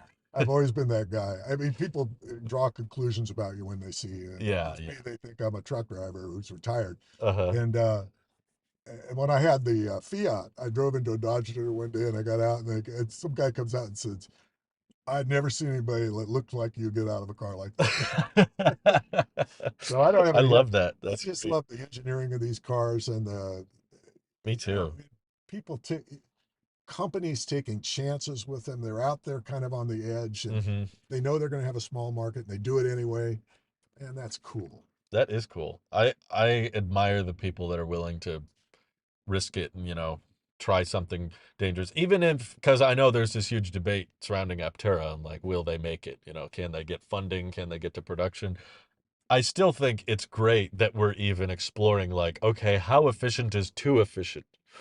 Like we were drawing the line of like, this was so efficient it couldn't get the right investors on board or something. Like there's something to be It's learned. well, I don't think everyone has a nose for efficiency. Oh, true. I mean, Yeah, definitely. you've said it many times on your broadcasts that Americans like large cars, and this car will be successful for all the things I don't like about it. Yeah, they Y- y- do. They do. because other than that, it's wonderful. It carries 7 people. It's really comfortable. It got a lot of power. It's got everything going for it. Right. And Right. it's like they did Alcantara in here. They Oh yeah. finished it nicely. Finally got these handles. Yeah, little You yellow don't have that outfits. I mean, in the the Tesla. thing is cool. Oh yeah. You get to me Rivian feels like Tesla without the Robo taxi BS. Yeah, that's really true. That's kind of the mentality I get from it. What I really like about Rivian is they're not monitoring you at all. Right. they had a eyeball monitor. They Oh turned, yeah, there is one up but there. they turned it off. Really? It was interfering. Oh. I just put on, just put some tape over it or I've seen people do that in their Yeah, Tesla. I'm not. I don't. Privacy is honestly doesn't exist. Really. I I mean, agree. I'm so with you there. worrying about privacy is just worrying about the wrong thing. No, I'm not worried about privacy. I just hate the beeping. I know. If I could And get the that to Rivian shut is up. great for that. You just drive it, Yeah, and it has a full self-driving function. I mean, that's not. right. And Driver it works Plus. great. Actually, it works great because that's the only time I use it is when I'm out on the road Does anyways. it need your hands on the wheel? Barely. There's not many nags. Well, in fact, Loretta and I were driving with the truck one time, and I started that GM thing, and you can't do that in the Tesla. You do that, it freaks out. It starts What are screaming you at you. doing? But Yeah, this they thing want just your. lets you do it. She says, "Put your hands on the wheel," and I'm like, "I think it's this, right?" Something Yeah, like that's what that. it is. Yeah. Yeah, in the Tesla, they want your eyes on the road, the hands on the wheel. And I was like, what's next? I put my feet on the pedals and uh, you have to actually turn on it's just you're actually driving. Oh, some Plum wanted to ask what your first car was. Oh, it was a 1951 Chevrolet Businessman Coupe Wow. in That pea sounds green. cool. And I bought it from the town drunk, and it had 26,000 miles on it. And it's the He same was age. drunk, not Yeah, you. not me. It was the same. I was 16, so the car was the same Wow. age as I was. I was born in 51. Oh, And cool. the guy was Nice. so cool. He Uh-huh. wanted $125, and I only had 100, and he Whoa. financed the 25 for me. It's the 25. That's cool. He asks if you miss how cars used to be. No, not at all. Not at Uh, all. They don't make them like they used to, thank God. Hey, listen, I had a 1984 Saab Turbo, and they had a big turbocharger on it hooked to the engine oil, Mm. and I changed that oil every 2,000 miles. Do Wow. I miss things like 2000. that? No. Yeah. And it was like a hot car of the time, and it had a 135 horsepower motor in it. Wow. Yeah, Man, that, different that's time. where we came from. Mm. So no, I don't miss them. I've got a truck with a stick shift and a diesel, and it gives me all the satisfaction I need. That's enough. Yeah. You don't have too much nostalgia for it. Rinri asks if you have a favorite car. I feel like that's very broad, but Oh, that's if you could pick one. right now, huh? Hmm. Well, I wish they'd make the Tesla Roadster. Oh, that one looks beautiful. You see, That's been out rumored for. they got the rich guys to put big money down on them. Oh, I feel Which so kills bad. me. They took two hundred and fifty And thousand I dollars got to tell you fine. something. You shouldn't be messing with those guys. They didn't get that money because they were stupid. They've got a lot of money, probably a lot of time. Maybe not, but one thing for sure. I mean, I could see how they could be patient. I'd be Yeah, patient too. they probably all have plaids I'll while they're tell you something waiting. about Tesla. Teslas can annoy the hell out of you, but Hmm. they usually deliver pretty much what they say they're going to. They're pretty decent in that regard. Sometimes, yeah. Yeah, sometimes just don't pick up the phone and think you're going to have a significant conversation. Yeah. I think uh I think the Cybertruck's been quite the reality check for a lot of It people will be. because a lot of people went into that thinking Tesla always under promise over deliver and the Cybertruck was very much They a deliver. lot of over promise under Yeah, deliver. it truly is. And I think that's turned a lot of people away. Um, I feel like the perspective on the company has shifted a lot more in recent years. Maybe just with Elon spending more time on Twitter or whatever, um, or the constant FSD is gonna it's gonna be fully autonomous soon. I promise. It's next year, next year, next year. Yeah, And a lot of people are starting to just yeah. go, okay, You get tired of that. I mean, you've had three cars with full self-driving, and right. they're still in beta. I But feel. you said something the other day. It was actually astute, a really astute business statement about who runs your company. Mm, And people who are innovators are innovators, and that's what they want to do. hmm. I don't like operations. I mean, No. I get involved in a law firm. I like love starting it with the risk and trying to get clients, and then pretty soon you're actually making money, and I'm like bored. I'm like, God damn it! That's all I'm doing is practicing law. I don't want to Right. do that. Right. So I think you're right about Elon. He's a fantastic human being who is willing to take risks that very few of us are willing to take, Oh yeah, he and loves it. he's got his fingers in so many pots, and each one of those businesses are hard to operate. But Tesla is a real business and needs to be Right. operated, in a steady, consistent way. It's not a And startup he's got anymore. people there that do it. Oh, it's a great team. Yeah. Yeah, they're fantastic. And I think if you follow Tesla really closely, you'd probably be aware that Elon's not very hands-on No, I anymore. don't think so. But he still has the ability to come down and say, "I want you to do this." Right. Oh yeah, he's a kind of like a dictator. Just shows up and says, "This is what I Well, want. Make it happen," you know, I, and they make it happen. I respect the man for that because Uh-huh. we live in a society where everybody's got to worry about your feelings all the time. And frankly, I used to, when I had big work going on, I would say, "You Mhm. got to put your feelings aside right now and get this Uh-huh. done." And then they'd say, "Well, I don't want to do that." And I said, "Well, find another job. You're out of here Right. immediately." But and Right. then you get sued. I see a lot of lawsuits going on. It's dangerous, but yeah.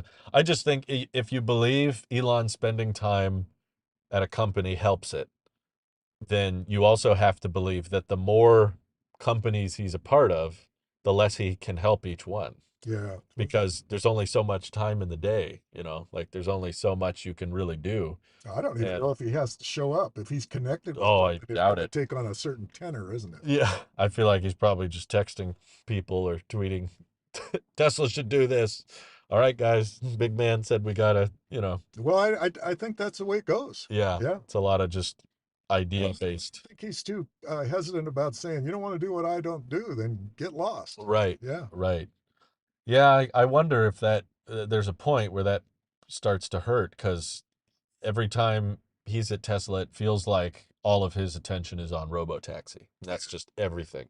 And there is even some sections I read in the Walter Isaacson book where they pretty accurately documented that the Franz and Lars and Drew Baglino, there's talk and they were working on the cheaper $25,000 car, and Elon was just like, "This is I'm bored. Too This isn't bored. Yeah. interesting. Well, I could I'd see rather go to Robotaxi." So if you kind of bet the whole company on Robotaxi and kind of push off slash deprioritize making just cheaper personally owned if vehicles. you go in an automobile company, you got Hmm. to make a Maverick. Yeah, I yeah. mean, Ford is no matter what you think of Ford, they know how to run an automobile business. Oh yeah. Oh, they, Been around a long time. actually, I'm not a Ford fan, but Me neither. I actually think like when they went through our little depression in 2008, Ford's the only one that didn't take any money Yeah, from the government. yeah, they You got to survived. give them some credit for that. They know what they're doing. And look what they did when they decided we're not going to make sedans anymore. We're just Yeah, going to make trucks. yeah. And everybody That says, took "Are you off. nuts?" And then they make that little Maverick truck. They can't make them fast enough. Oh yeah, I see them all Yeah, over the place. I think that's a great idea. Um, Same thing with pickup trucks are the best sellers, and I think Cybertruck probably has a ton of margin they can work with. I know it's a crazy expensive right now with the Foundation series and all that, but once they run out yeah. of demand, I bet those prices will drop pretty noticeably. Probably not as much as the three, but Yeah, that's true. Plump says, in my opinion, Robotaxi is way more boring than trying to make a $20,000 car. that's a really good point. I kind of agree, but Yeah, maybe it's because I'm a customer, not a big businessman. Probably the financials, I think in his head, it probably sounds really simple and amazing. I yeah, can picture the napkin math of like, well, if the car drives itself, think of how much money you can make. You can undercut Uber and Lyft. People don't need to buy cars anymore, and then you make all this money from Robotaxi. Sure. yeah. But there's one thing they're missing, in my opinion, is they're trying to say that we're indemnified from anything that happens. That's what they do with FSD. They say Mhm. we're not responsible for it. Right. That's why they have to have you driving it. Yeah. Okay, so now you get a robotasking. Now it's all them, isn't it? Right. And they're down in San Francisco. I mean, how many people are going to jump in front of your car? Oh yeah, vandalism or I mean, messing with it's them. like, no, it's crazy stuff. I mean, Yeah. I was living in San Francisco when a muni bus would have a wreck and people were jumping in the windows. I saw that myself Why do they get? because now they have a claim. Oh, geez, I didn't even know they did that. Well, That's funny. I'll divert a little bit. I had an old Yeah. Volkswagen I drove around. It was all banged up, and a muni bus hit me in the rear end. Uh-huh. It caused no damage at all. The thing was already smashed. That was A muni lawyer calls about 6 weeks later and says, "Hey, if we give you $1,000, will you drop a claim?" I didn't make a claim, but I said, "Sure." you just took the Now you know why why people not? are jumping on the buses. Right. They wanted to claim. That's Yeah, hilarious. yeah, Yeah, I just kept thinking of, I mean, not only does stuff like that happen, claims or whatever, but also these are coming for people's jobs. Robotaxis oh coming yeah. after taxi drivers or Uber drivers, Lyft drivers. So there's definitely going to be motivation to mess with them. I was going to say at an airport, that thing's parked at the side. All it takes is one piece of tape, slap over the camera, it's totaled. Like it's stuck there now. And that's, you're right. That's my whole Well, concern with the people wouldn't do robotaxi. that. That would be a crime. So Well, wouldn't it be one of the easiest crimes? The thing is, I mean, you can vandalize anybody's car, yeah. but it's your property. You're liable for it. So if someone, sticks a nail in your tire, does something, you call the tow truck or you replace the tire yourself. Um, Someone spray paints, you file a report. This concept of robotaxis everywhere, Tesla can't have people monitoring and maintaining every little thing that goes wrong, and when something does go wrong, there's a lot bigger, you know, entity to go Well, after. you can call Yeah. them. Call this number. When I Uh, was buying the Tesla, they actually, I'd call, it would wait like honestly an hour. You yeah. finally get a person. They say, "Oh, we got to send you somewhere else." So they sent me to Rockland. Rockland had all their phones forwarded to the parts department on a Oh recorder. no. Oh my gosh.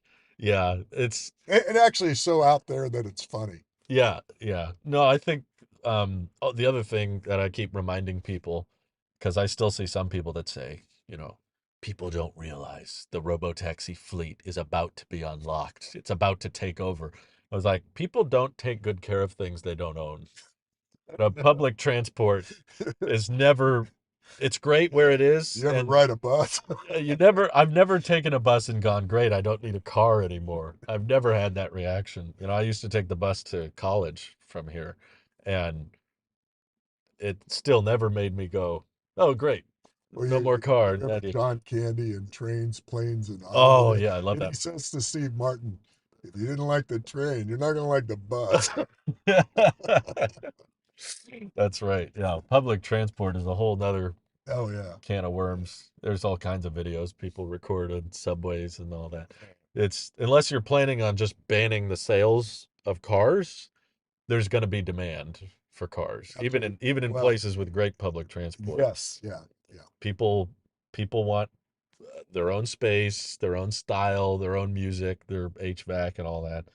Um, People said Texas, some cities have Mavericks running around doing water infrastructure, electrical, and other things. Oh yeah, it makes Yeah. sense as a fleet vehicle. Yeah. He's asking, would you trust FSD if it was fully autonomous or if it was giving full control to the car? Like, do you draw a line there? No, no. Well, I'm an old submarine sailor. I mean, Mm, my level of risk to my personal health. I still ride a motorcycle. I'm 72 years old. yeah, It's personal preference and what risk you'll take. sure, sure. I invested Yeah, in quantum. I mean, yeah. it's like crazy stuff. So Hmm. it's really your own level of risk you want to take. And besides, if it took over, you're still there. True, You're not true. falling asleep. I mean, some people would, but that's actually the problem with it is people will just rely on it, get in the back seat. Would you do that? No. So you're saying you would trust it, but Oh you yeah. would want to be awake and Trust ready. and verify. You bet. Okay, okay. Yeah, that's I think there's a little difference there. Yeah. Some I think it would take a lot of getting used to before I'd get to that point, but that was always my dream. I was like, I hope at one point in my life I could get in a car and just tell it where to go, and then I can do whatever. I could just watch a movie or just relax or not Well, look. Or, I think it will happen. I hope so. I believe it will. I'm not convinced that NHTSA will let it happen, but Well, honestly, if they were being told the truth about things, it might. But mm, if they try to deceive, it'll get hard for them, mm, and it already is. yeah, That's why you're seeing what's happening. yeah. That whole did you follow that whole rolling stop thing? The Oh California stop? yeah, I thought that was funny. They said, "Oh, that's dangerous for to not make a complete stop at yeah. a stop sign." I was Nope. like, "So that means every driver on the road is dangerous then, I guess." Well, not only that, the chances you're getting rear end. That's one of the things with FSD is that it does things that other people don't do, and that I Mhm. wouldn't do. And there's a danger of you being hit. Yeah. It's like I pull into Yeah. an intersection and the wheel starts going doing this. The hesitancy sometimes. Yeah, one time I was at an intersection where there's one road here and there's another about 50 feet up. Oh, that Oh, freaked it out. yeah. It like it stopped for this one, then it was like, well, I see the other one. So it's like eased out like 40 feet. Oh, jeez. So I took Wow. over because Yeah. the guy in Dodge Ram lifted behind me. He's probably not going to take he might not get kindly for me at Oh my 30 God. miles an hour. Right, right. Um, I don't know if we've talked about this. Dovanus asks if you've ever put the seats down and slept in the back. Have No, you ever I car haven't. camped? Okay. No. I know there's a mode for that if you do ever There want to. is. I have put it. I have leveled it a couple times just to see what Okay. it would do. It's pretty amazing. Yeah, I mean, it's just perfect. yeah, it'll put you on an absolute flat surface, Wow. which is very cool. Yeah. Um, I don't know. You get into your 70s. I don't even want to sleep in the back of a car very often. Well, people are probably asking because they're cross shopping between this and a house. Yeah, well, So they're just living out the back. actually, it would be comfortable. I mean, it'll keep you warm all night, and it has some advantages. It's not Mhm. like sleeping in any car.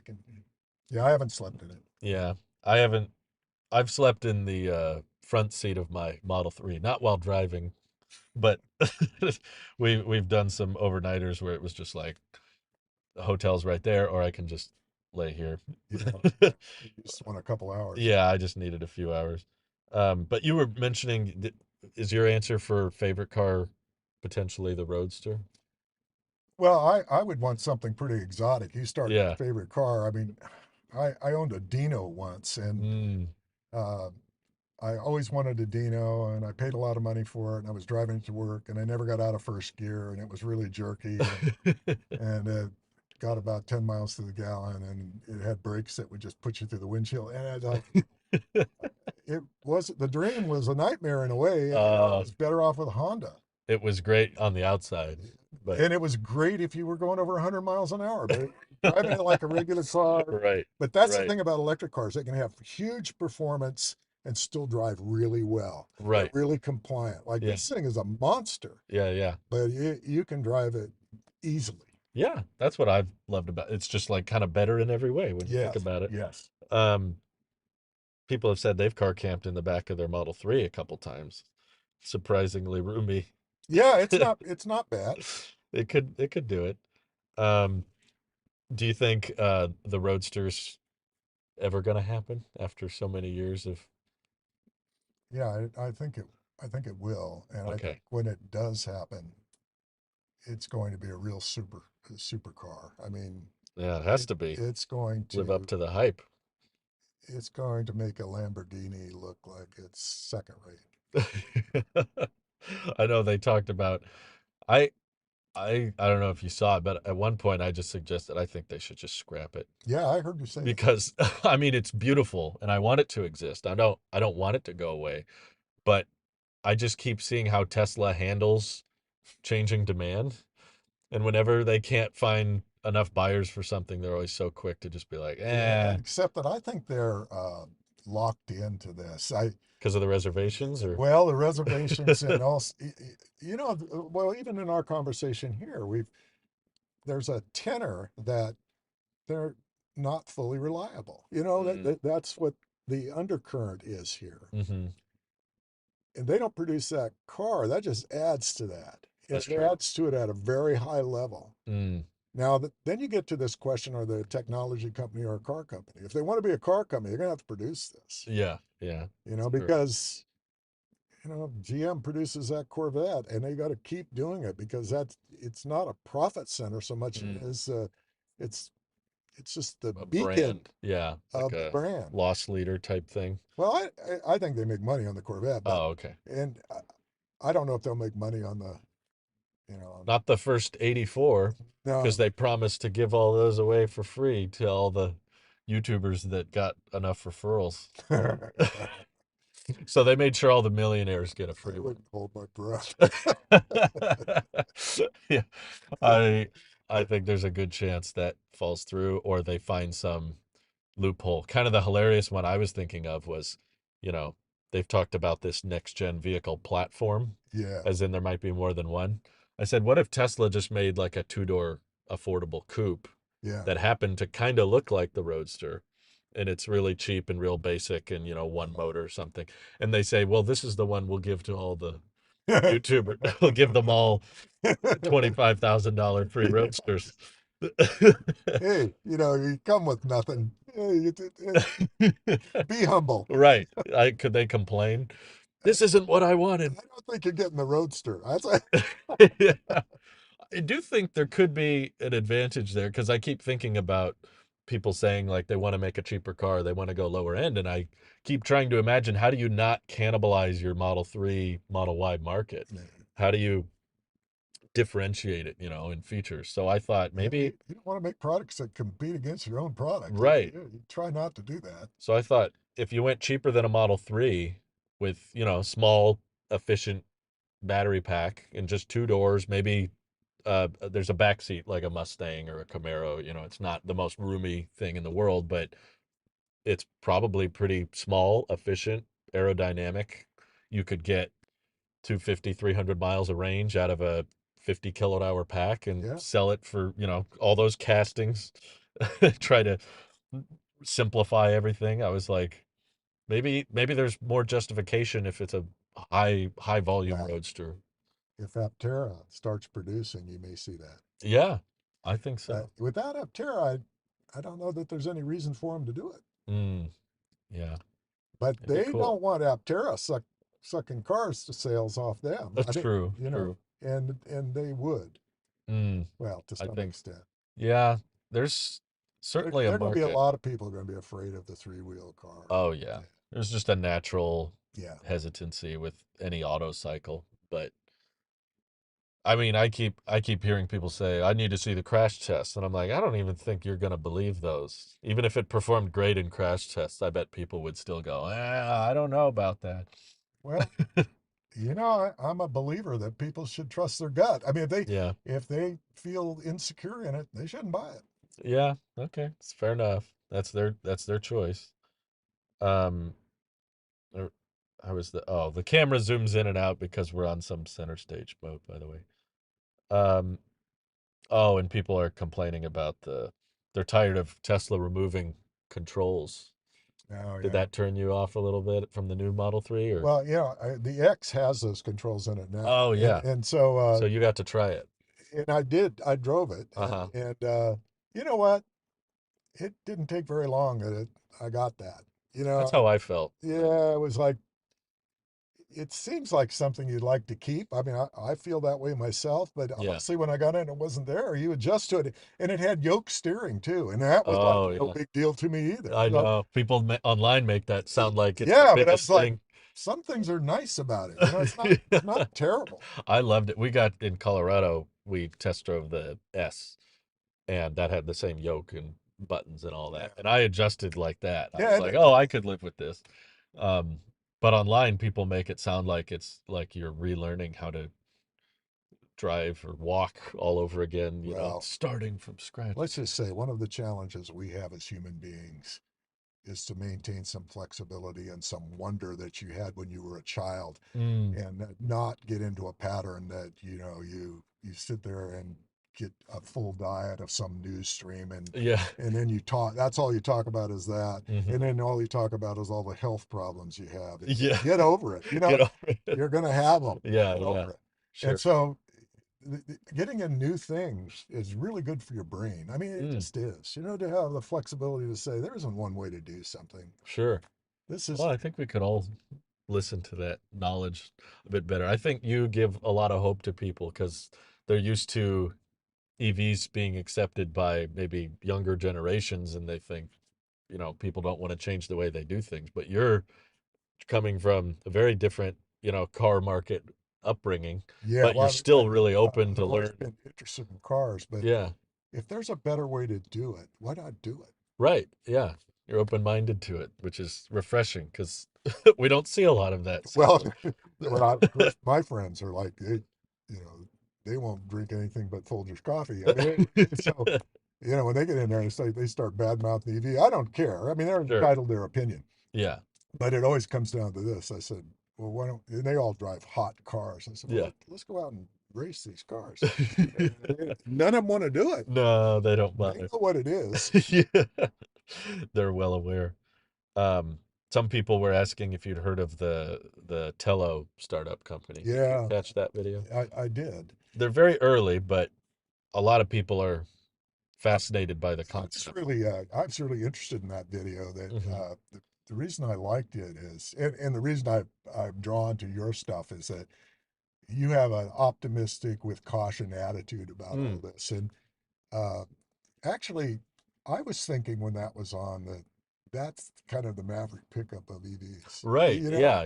Even smaller than a Maverick. Yeah, but simple and keeping the costs down and Right. lightweight, and there's a need for that sort of thing. Yeah, totally. I think that I'm not against people using vehicles to be practical and, for utility. I just think that with this whole EV transition, there's a great opportunity to kind of rethink the form factor a bit. Yeah, And there's absolutely. definitely like this F-150 off camera.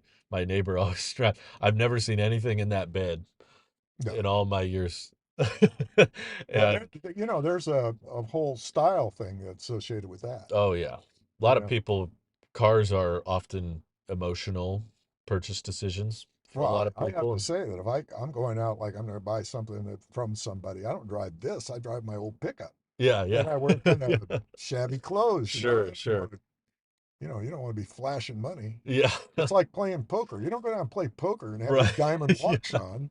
I've done that. Well, if I'm meeting someone, I'll take the Sonata instead of the Yeah, Tesla. there's a use for those kinds of vehicles. There's no Sure. question about it. Yeah. And besides that, you don't want to make anybody feel bad either. Like it's not like I'm better than you or something. I just No. choose to drive this, Right. and what you Right. choose to drive is fine with Uh-huh. me. I Pe- look at it as an Actually, opportunity because I think people that drive older cars are probably smarter than I am. well, I hope they got a good deal on it, is what I'm always thinking when I see those. Because I know a lot of people, you can spend top dollar on an EV, or in my head, you can spend top dollar on an EV or spend not too much on a used gas vehicle. And those are two reasonable choices. What I don't understand is spending top dollar on a gas vehicle with the oil changes and the brake pads and the gasoline prices. And to me, I'm just like, Well, I, I I couldn't buy one right now. Although uh, the Subaru is starting to get some miles on it, mm, and Loretta and I were talking about the Subaru, and I let Loretta buy what she wants. sure. I don't guide her, and she says, "Well, Yeah. I like the Subaru," and I said, "You buy another one. I'm not opposed to that." Yeah. And then So many Subaru she said, fans. "Oh, I'd like to buy a hybrid," Uh, and I think hybrids are passe myself. But and I've said some snotty thing like sure. oh, you got the worst of both worlds, and I said the same. she didn't like that. Oh, Yeah, yeah. she was like, "Oh, I think it's the best," and I said, Mm. "Then go get one." I mean, you know what? You don't want to tell somebody else what they're going to do or what True, that their true. judgment is. I've had four hybrids, Uh-huh. three hybrids. Yeah. They were good cars. I didn't have Yeah. any problem with them. Yeah. I can see the appeal. I think that the market for them has probably shifted a lot now that so many longer Well, range EVs have become battery available. vehicles suck so much off them. I mean, Uh-huh. they, if you have any, if this fits your lifestyle, you wouldn't buy a hybrid. I just don't Mm, think you would. right. Yeah. And I think people who used to buy hybrids are now Yeah. the kind of people that would buy a full EV. Yeah. So, I'm one of those. But you start realizing the benefits of having an electric motor in your car, hmm like even just an economy car, hmm it performs a lot better when it's got a little electric motor in it. Oh yeah, very much. That's honestly the best argument I've seen, which I still don't think is great because I'm not a big hybrid fan. I'm more like let's just get on with it. We know where we're headed. Let's Yeah. just commit. But the best argument I've seen is for that Ram Charger, Oh yeah, the one the that truck. it's charging the battery. Right. Yeah, So there's not a transmission. it's got a 3.6 V8, a V6 in it, but Uh-huh. it's got a generator on it. A Right. good size generator. Yeah. So it can go some crazy. I think it was like 700 miles Yeah, yeah, nonstop, but it still has like I want to say it was like 100 kilowatt hour pack. yeah. It was It's still a got very a, big oh yeah. battery. This is like, let's throw it all in there. Yeah, I was a little surprised by that because they didn't tell the price, which to me means it's not great. If the price was great, they would have said something. But, if you're just driving around town with the battery and not touching the generator, I think 100 kilowatt hours is overkill. That's a That's a big battery. that's a big battery for around town driving. But I guess the concept was that you would charge it at home for, you know, going around town and stuff. And then if you wanted to tow on a big road trip or something, then you would get Well, gas. I think what they're doing is they're saying what range anxiety. And Right, get rid of that it. is that's a barrier for a lot of Sure, people. So sure. they might be onto something there, and it certainly is unique. Yeah, And they're using some parts that people know. I mean, regardless of what your opinion is, we know what a 3.6 V6 is. right, right. Uh, Dodge product. hmm I think I have my other friend Mike from the podcast. Yeah. He does some cross country towing and stuff with that they own horses, so sometimes they're moving them around and stuff. And he was interested in the Ram Charger, and I said, well, here's what I'll base my opinion of it on, because everyone's always trying to get me to admit that there's some use case for gasoline, and I'm always trying, never. I'm trying to stand by it. I said, if you buy that truck, then there's a market for it. You've proven my point. But if you don't, there's no market because you're the exact Yeah, kind of person who would. he's perfect. I was Yeah. like, you do long distance towing and you like EVs, Yeah. which is kind of the overlap. Because I see a lot of people that would just be against EVs in Yeah. Oh, general and yeah. say, I don't want a big battery and going to charge from home. They're just going to It's use gonna gas. blow up and catch on fire. Right. So you're trying to find someone who is willing to do long distance towing and willing to still buy gas, but also really likes EVs Yeah. and wants to maintain a battery He really pack. is a good test case. So I said, you're the perfect market for it. So if you don't buy it, there's no market. You can't buy it right now, can you? I mean, No, they don't. they're They don't know. advertising it. Yeah, that Stellantis is kind of in that talk phase, I think, where they love to just tell everybody what they are gonna do. Yeah, yeah. Well, they all do that, Oh yeah, and I yeah, think they're looking at what kind of response they get to that. sure. I'd be curious. It's kind of a mishmash of markets you're catering to. It's it's not a very clear.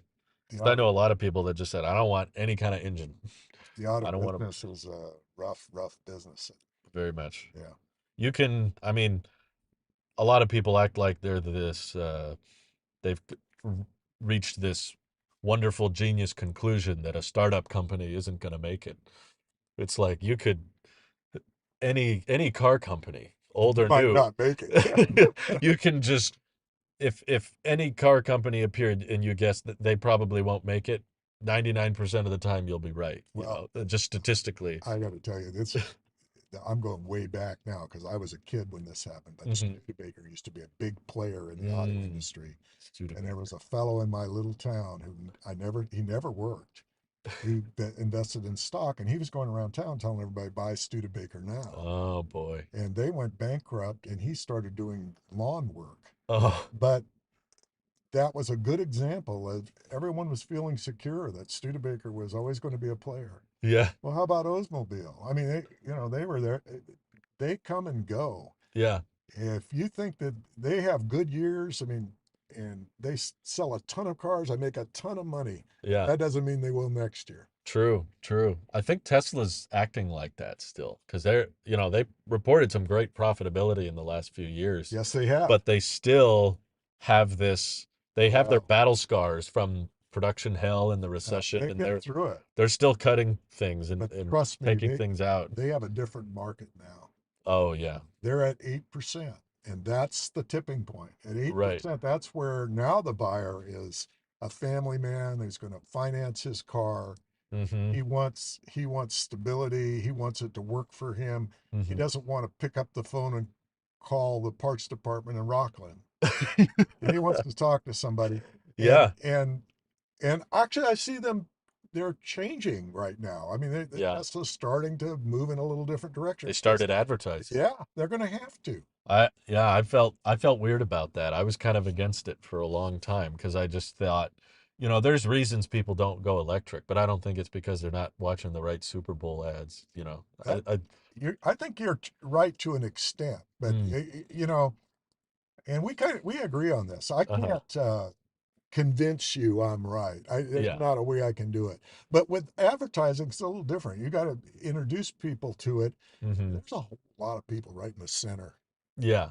I Yeah. mean, the news people talk in absolutes. Sure. Everybody in broadcasting wants you to hate somebody else, but in fact, we don't.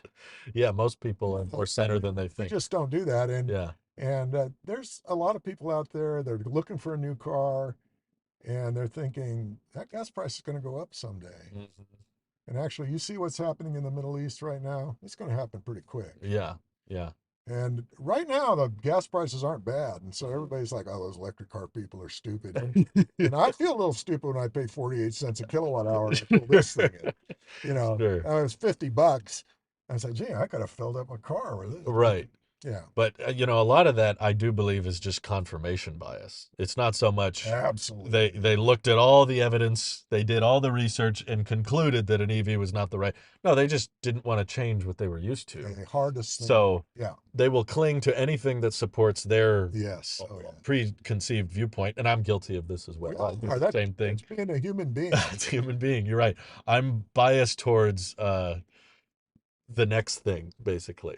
For a long time I was obsessed with Teslas and the efficiency, and I love that. And now that I've got one, I'm like, well, that Aptera could get even more. Well, who knows, maybe when the Aptera comes out I'll find something else and go, well, that's even more efficient, Yeah. or No, I think that's all true. I'm always. Uh, Let me just tell you a fact of the world. The Mhm. biggest challenge each of us has is ourselves. Yeah. That's It, really it well said. really is true. That's a good point. Yeah, so I think that uh you're talking about your wife and the Subaru, really liking that. We had friends in Colorado that we drove the Subaru while we were there. We had friends we had dinner with last night that just got a well, recently new Subaru. Uncle and aunt drive them. I was thinking, like, how the heck are you going to convince these people to buy a Tesla or an electric anything? They love these cars, and Yeah, the Subarus are got a really interesting market because when you really look at a Subaru, there's nothing really fantastic about any of them. I don't really get it personally, But but I acknowledge the fan I base don't know it's if people built. are familiar with the tire issues on Subaru. Oh yeah, seriously. My uncle had a Yeah, flat in one. you got to change all the tires when you have a tire problem because you'll mess up the Oh yeah. transmission. But they're solid cars, and they're real capable when it gets snowy, Hmm. and they have a lot of room in them. There's Right. really a lot of utility there. They built a brand with great reputation around it, regardless of if we agree with it. There's just in my personal life, I just see them. Everybody's loving them and buying them, and I don't think that advertising is necessarily how you build that trust and that No, brand. well, that's true. I Well, I've had three Subarus. My first one was a Justy. You ever see a three Oh cylinder, had wow. four-wheel drive? Oh wow. One time I was up at Donner Summit, and somehow got through before they closed it. And I was out there by myself. I was like, "What's going on?" And I got to the other end, and the CHP said, "You just drove over that in this?" I said, It didn't sink in the snow. You know, it stayed on Wow. top of the snow and had four-wheel drive. It didn't have any problem at Yeah, all. yeah. Wow. But it wasn't much of a car. It was like a tin can. Yeah. But Oh, it's you fascinating. won't take Subarus from people who like them. Oh no, I think they've Now got they're customers for going life. electric, and they're not doing anything too impressive, are they? No. Well, they put a logo on an EV. Basically true. Yeah. That BZ4X or whatever, Oh yeah. which is the most, I don't know if you've watched much content on it, but A little. everything I've seen is like it's the most sloppy Yeah. You don't. last second. Why are they doing that? Yeah, the just the packaging of there's no frunk. And if you open that, you see how much open air. Yeah. They Yeah. weren't thinking through No. anything. They No. were just like, we need to whip together an Yeah. EV Yeah. real quick, which is a shame because Toyota kind of pioneered the whole Prius. I thought the Prius should have gone all electric. That seemed to me like a natural Yeah. progression. I'm going to go back to my 8% argument. Oh yeah. Toyota isn't a company that deals with the fanboys or the Mm. cutting edge. They make money, Yeah. and They're find that middle they ground. make money by producing something that's attractive and reliable. Yeah, that's And true. they'll make an electric car if Uh-huh. electric cars start to get to be 10%, 15%. Mm, Once it crosses 20, it'll be mainstream. yeah. Well, Yeah, they have the Beezys at the dealer. Have you seen them? yeah, But I hate the name, but they're you're saying they'd make like a serious yeah. I'm EV. talking about a Camry size Oh, car. okay. Gotcha. So it would be like a Y, probably Right. more like a Y. Uh-huh. That's the sweet spot for making a car Right. that you're going to sell to the general public. And you could see Right. what's happened with Ys. I mean, Oh, yeah.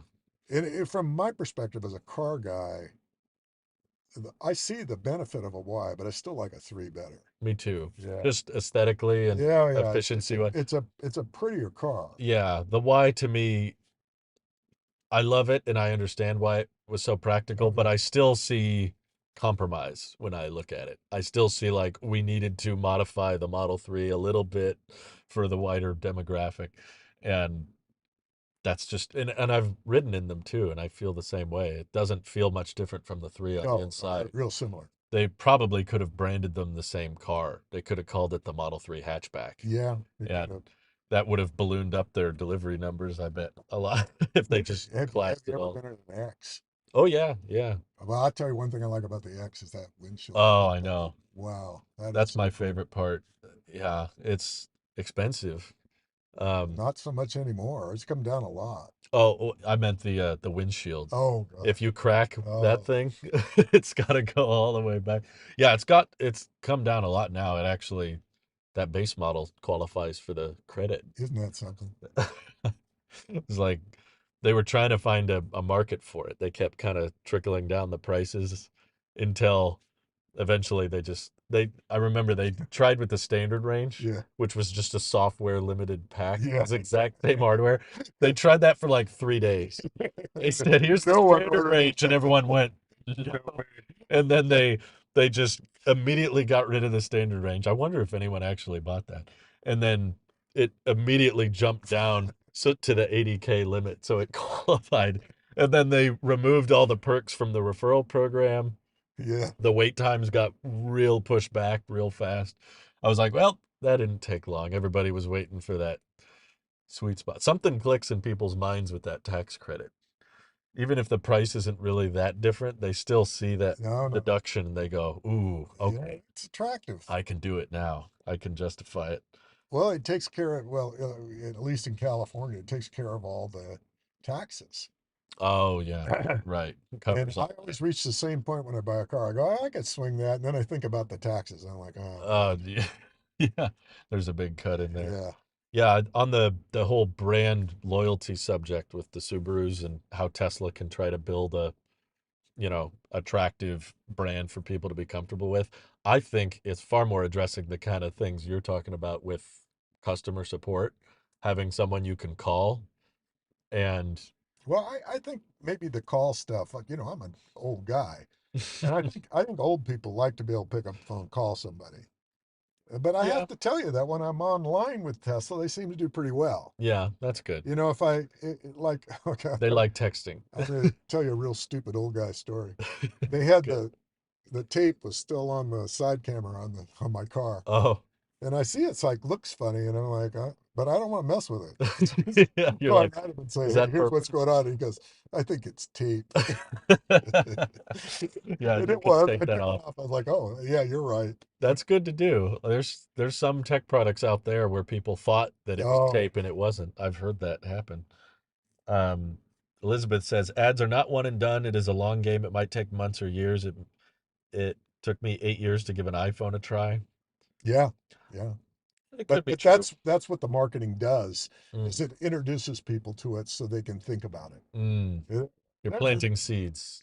yeah, well, and it's kind of unconscious. You know, it's coming at you all the time, Mm. and of course we're proliferated with this, and now they just scream louder at you to get your attention, and I don't know. Marketing is a different thing. Well, and the problem with the EV transition is I think there's a lot of logic involved with the like charging and it's easy to plug in from home and remember that the charging curve affects your road trip time and there's a lot of education to be done. And I just feel like advertising is never very good at educating. If you watch No, most car ads, they're very emotional driven. well, cars have a lot of emotion attached to it, Right. so yeah, That's how they convince you to consider one brand is it's a funny commercial or it's yeah. a thought-provoking ad. It's never like, Well, this is the most practical purchase you can make. I think that is how you'll see electric cars advertised. Like Oh, the through Rivian emotion. will be talking about driving up a canyon, and Oh, yeah. That's they true. won't tell you that there's no charger within 50 miles of it, and you sleep all night and your battery's at 5%.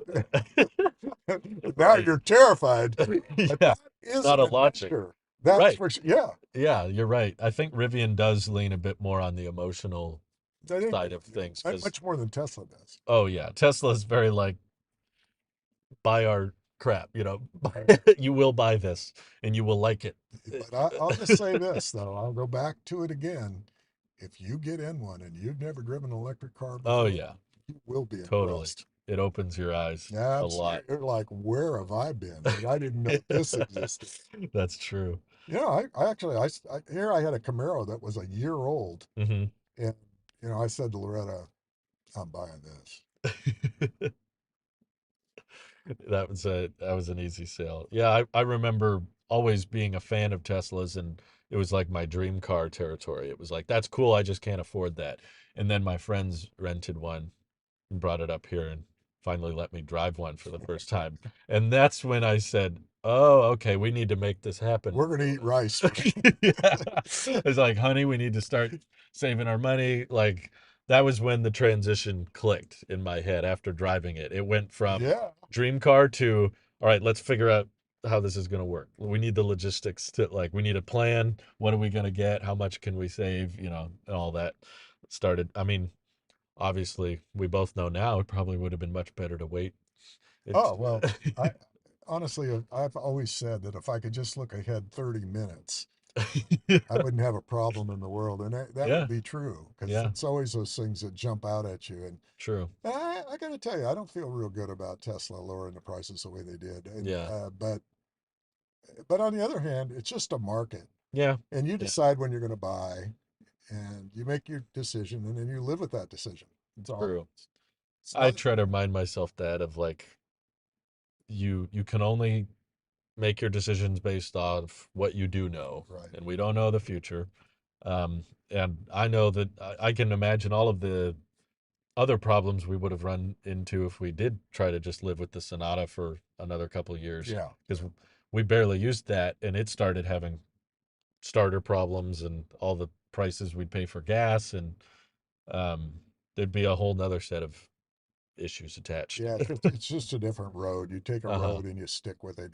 Looking Hmm. back has no value at all. It's just Right. other than cautionary tales. Right.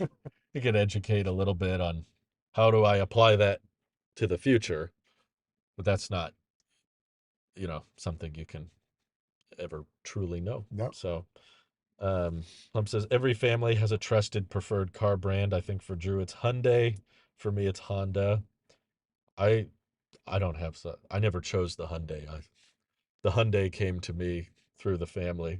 But Well, I bought the first CVCC Honda. You know, they had the 600, which was a just kind of a trying to figure out if they had a market. yeah. And I bought the first CVCC in Wow. 72. Uh-huh. It was like I was living in Sacramento Uh-huh. and people were flipping you off going down the road because it was so different. And, it was a terrific car. I mean, it performed well and it was safe and it got good gas mileage. And Honda has really got a niche that's powerful. Yeah. That No, people Civic are is a comfortable that with it. Civic is a hell of a car. I mean, Oh yeah. now it's as big as an Accord was then, but Wow. um, Huh. You, people love them, and thank God we have some choices. Can you imagine if you had no choices? oh Then yeah. think how they would act toward you. Right. And no, everybody's too different. Everybody has their own little set of priorities with each vehicle. You just look on the road these days, how many differences you find Yeah, between each model and that's cool. right. That's the United States of America right there. Right, right. Yeah. I'm reminded I think of that whenever people tell me because there's a lot of Tesla hyperbuls that have this mentality of just like everyone's gonna die except Tesla. They're gonna be like Oh yeah. the only auto brand, and I'm like, I don't think the market's gonna let that happen. They're they're gonna find and carve out Well, their yeah, niche and just being part of the pack makes you not want to buy one. I mean, then as soon as more Rivians show up, you say, "Man, I'm getting kind of tired of seeing that little cartoon face all over town." yeah, I kind of like that. How do you feel about the headlight design? Well, it's certainly different, and Hmm. I like how eye-catching it is. I You like just know another it. thing about it is it's instead of trying to look like you're mean and mad, Right. you're more like, "Hey, how about Yeah. her?" It's a very passive, friendly Right, looking right, face. right. Unlike the Cybertruck, which has a very like The F cyber. you, I'm gonna do what I want I type wonder thing. what the guys who roll coal are going to do with it. Of course, they can't get around it. They couldn't get around us if we wanted Right. them not to. But I'd be hesitant to coal roll a Cybertruck just because it seems like the kind of truck that would be willing to just crash and take off and you can't catch it. who knows What are what? you gonna do? It's all sharp and pointy. Well, we're all living in kind of a fantasy world. We're all tough guys. All right. Because I drive a different car. Yeah. Um, Someone asked any advice from Mike on buying slash financing slash choosing an electric vehicle. That's a really good question. Hmm. I have never financed a car my whole life, so Good for you. uh, Me neither. and mainly because it's such a depreciating asset that I figure if I can't really just cough up the money somehow, I'm not going to do it. Yeah. Yeah. Uh, but certainly, financing is a big part of people buying things, and I certainly understand it. And Hmm. that interest rate goes up, it has a huge effect on the Oh yeah. ability to buy a car. Hmm. Um, and that's how leasing will, they can make it affordable and accessible. Mm. They make a lot of money and you can afford it. So it's not a good deal for the consumer, but it allows somebody to drive that car. Yeah. So Moves my inventory. my statement as to what it is live your life your own way. And Mm. if I've always thought you can there's advantages to having debt because you can leverage that debt and Sure. make more money. And there's advantages to not having debt. Hmm. Like when 2008, I was glad I didn't have debt. Oh yeah. Yeah. That was a good time to not have it. But going up to that, a lot of people made a lot of money because they took risk. Mm. So True. I don't judge on this. It's just take the risk you want. I take risk in the stock market, and I've Hmm. lost money in the stock market, and I've made money, Hmm. but it's interesting to me. Yeah. It's more, and I'm not putting all my money in it. Sure. Sure. No, I think that's cool. And that's kind of how a lot of unique, innovative ideas get going is from people who are willing Yeah, and to. I love supporting the innovation. Absolutely. Yeah. That's good advice because I agree. I think for the most part, debt should typically be avoided on anything that depreciates if possible. If you can, yeah. Yeah, like in cars, I don't care what Elon said or what someone else said it. They're not gonna. Most of them are not going to appreciate. No, that's true. And there's But let's there face was a it, narrative you've got around to that. get to work. I mean, Yeah, yeah, if you're not earning any money, debt doesn't mean I mean, none of it means a thing. So right. True. yeah, you got to get to work. Well, good advice. Well, do you have any other thoughts or things you wanted to dive into before we wrap up? I didn't give you much of a chance to ask questions or No, dive. I was really looking forward to doing this, mainly for Yeah, the questions from people, what they might ask, and there were yeah, some me pretty too. good ones. I like some of those viewpoints. Yeah, yeah. Kind of opened my eyes to say, yeah, that's right. And Mm-hmm. we'll see how it comes out. It doesn't matter who's right or wrong. Mm-hmm. It is what it is. Yeah, right. It's just the world. That's how it Yep. works. There's a lot of people that I think have opened their minds a lot. I know this channel was basically founded on the whole Cybertruck hype train, which Yes. has now kind of died off as reality has set in, right or wrong. Yeah, That's but just you what have it is. Aptera. And now Aptera's kind of become the new Yeah. focus. That's what a lot of people want to talk about.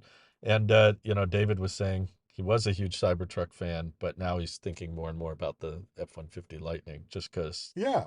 Yeah. affordability, what can you swing? What debt do you want to take on, especially with interest rates? Well, I'll tell you one advantage of the F-150 Lightning is like you look across and you see this F-150 that's been Yeah. sitting in front of us all morning. Yeah. No one's going to give you much notice in that. It totally blends in. It really looks like an F-150. Yeah. No, it's if you really don't know how to exactly look for that light bar, no one would be able to tell it was No, anything. so so it has some real knowns to it. It carries about the same amount. It's about the same pickup, a little faster. Mm-hmm. Uh, I don't know. It Yeah. whatever your taste is. I think it's probably the best value electric truck Well, out. if the market gets a little soft, the value will be a lot Right. better. I Because think it I has saw been. this one in town was $95,000. They had it down to 82. Ooh. Well, just knock 2 grand more and then you get Yeah, the credit, right? 80 80,000 is this territory, and Right. Yeah. I don't know. There's several people actually saying that they're Tesla fans that are now interested in the Lightning, mainly I think because they're expecting the Ford to get the supercharger access. And Yes, and that's huge, of course. That's the same problem I have here in the Rivian. yeah. Yeah. I love that frunk. It can't beat Oh, the frunk on that you Lightning. cannot beat It's that. massive. That is one smart move right there. It got it nice and low. I mean, Right. yeah, I'm really thankful for so many different takes yeah, on the truck. yeah. You couldn't get more different than the Cybertruck and the Lightning. Like, it was just so drastically. And I was like, isn't this great that everybody gets whatever they're into, right? Like, Exactly. Well, the Cybertruck has got a low front too, but it's like yeah, it goes back. it's not very big. Yeah, you can put your books in there. A nice little bookshelf. Yeah, your repair manuals. But hey, the bed is 6 inches longer, so Yeah, I haven't seen one in person, so I don't have. I haven't seen one that I could touch. Yeah, But yeah, I went to. There's one in the Roseville yeah. Here Rock. it is. In fact, I said to Loretta the other day, let's drive up there and see it. And she's like, uh, We'll go with you if you want to go. I'd love to. We need to take this on a road trip somewhere. We that can would be talk fun. about. I'd love to do that. It doesn't have to be a long term. It could just be for the day, whatever. I think it'd be fun. Yeah, several people are saying that that Lightning is. I don't think it's profitable. I don't think they're making money on it, but it is nice. They haven't um, yet, honestly, Drew, this is where the market will start shifting. mm, Rivian won't shift the market. Ford might, that's true. They're a major, because major people factor.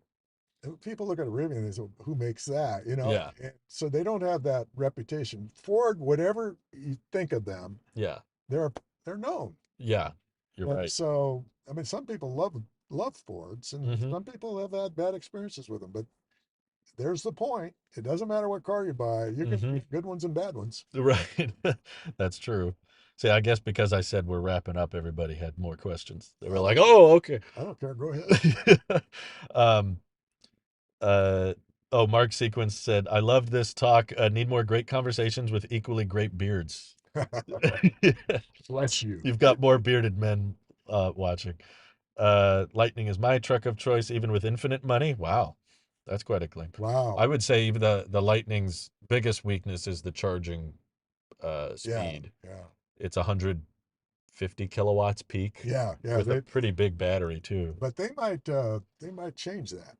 I hope so. Yeah. There's That. been a lot of talk about the T3 project. Have you Mhm. heard of that? I'm Mhm. really interested in that, but their talk lately about cutting back EVs is not. Well, I'm really glad to hear people talking about the Lightning on this discussion because Yeah. uh, Ford could drop it, Mm. and The dealers could. Yeah. well, the dealers are a big pain in the neck. I mean, because the first thing they're doing is if there's any demand, they're going to add their dealer surcharge on it, which True. is horrible. So we're kind of counting on a slump in demand. Yeah, and I think the slump is enough to get that going. And if you Mhm. could get over that and start getting some volume out there, then maybe you could get them at least selling it at MSRP. Right. At a break even point. But we're not dealers are going to be around for a long time, and there might be some advantages to them. Like Hmm. some people have relationships with their dealers in their True. locale True. where they trust the service department. That would be a big plus. Yeah. I think a lot of people would consider buying from an established automaker just Yeah, for warranty reasons. When you're buying from a yeah. new startup, you're a little hesitant. Are they going to make it? What's going to happen? They're changing things all the Well, of time. course, unless it's GM because they like Yeah. stock your models.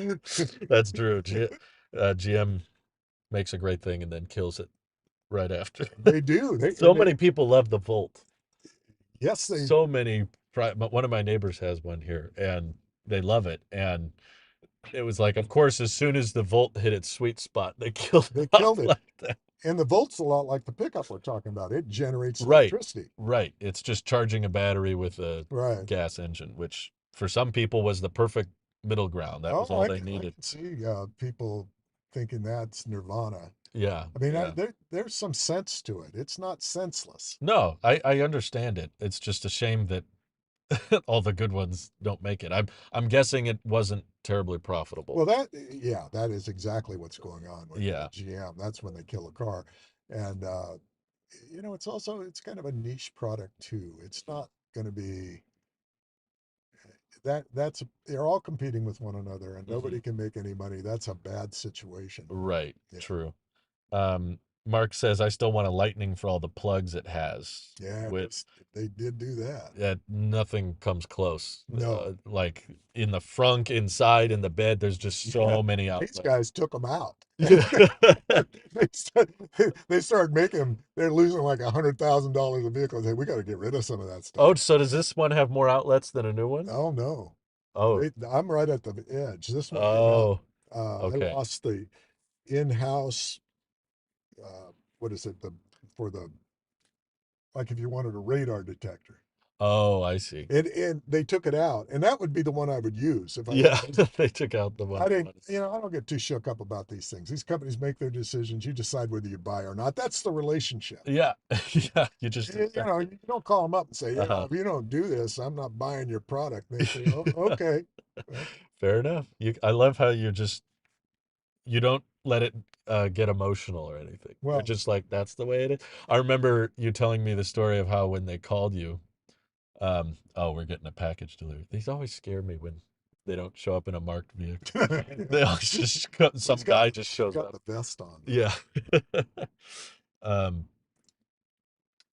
I'm trying to think if I should take it from Yeah, go ahead. him. Just in case here.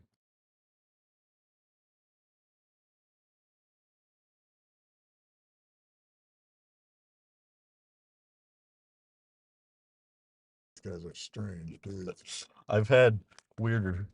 Um, I'll tell you, sometimes I love streaming in the car just because we're talking about it, and uh, It's a pretty good studio for yeah, it's comfortable and stuff. And I had a guy during one of these streams come down that was a solar salesperson, and I was like, oh boy, here we go. And even if I went solar, I would not use the door-to-door guy. it. No, I would not count on it. Um, but yeah, that was weird because I was in the car and I was just like, I'm in a meeting right now. Can you please like leave me alone? He didn't want to go. no, Um, that's his job. yeah. Someone wants your thoughts on lucid motors. We haven't talked much about them. Oh, that's interesting. I've been a stockholder in Lucid. Really? Yeah, I have. Oh, I'm I'm not sorry. now, but Oh, okay. I actually I got cold feet. Mm. All the Saudi involvement Oh, yeah. freaks me out as an investment. Yeah. But I really want them to succeed. I mean, I really do, but it's just like your own worst enemy. Yeah. And boy, if Yeah. anybody needs NACS, that's Oh my Lucid. God. I mean, Yeah. they really need it. And They needed it more than anyone, and they were almost last to announce it. yeah, and those cars they still attract a ton of attention. Like, well, there's not a lot of them around, True, but because no one can afford.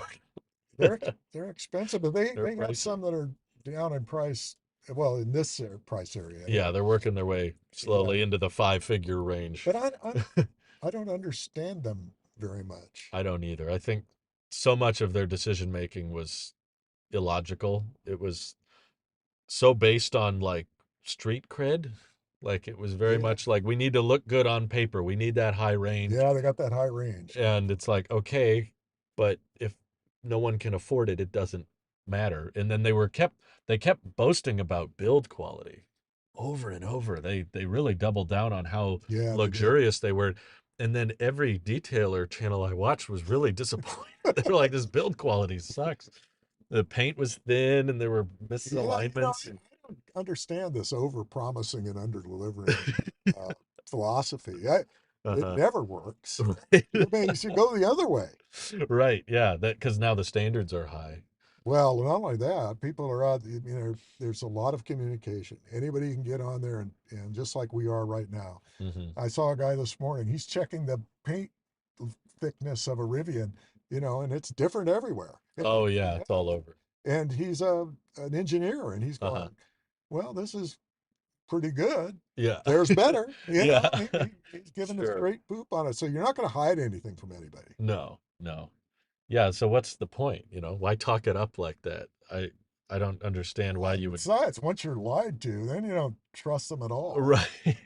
I saw several people that were Lucid customers claiming, they sold their car because of Electrify America Oh, yeah. and how long that NACS was announced and other companies were adopting it and Lucid didn't say anything. That had to hurt them.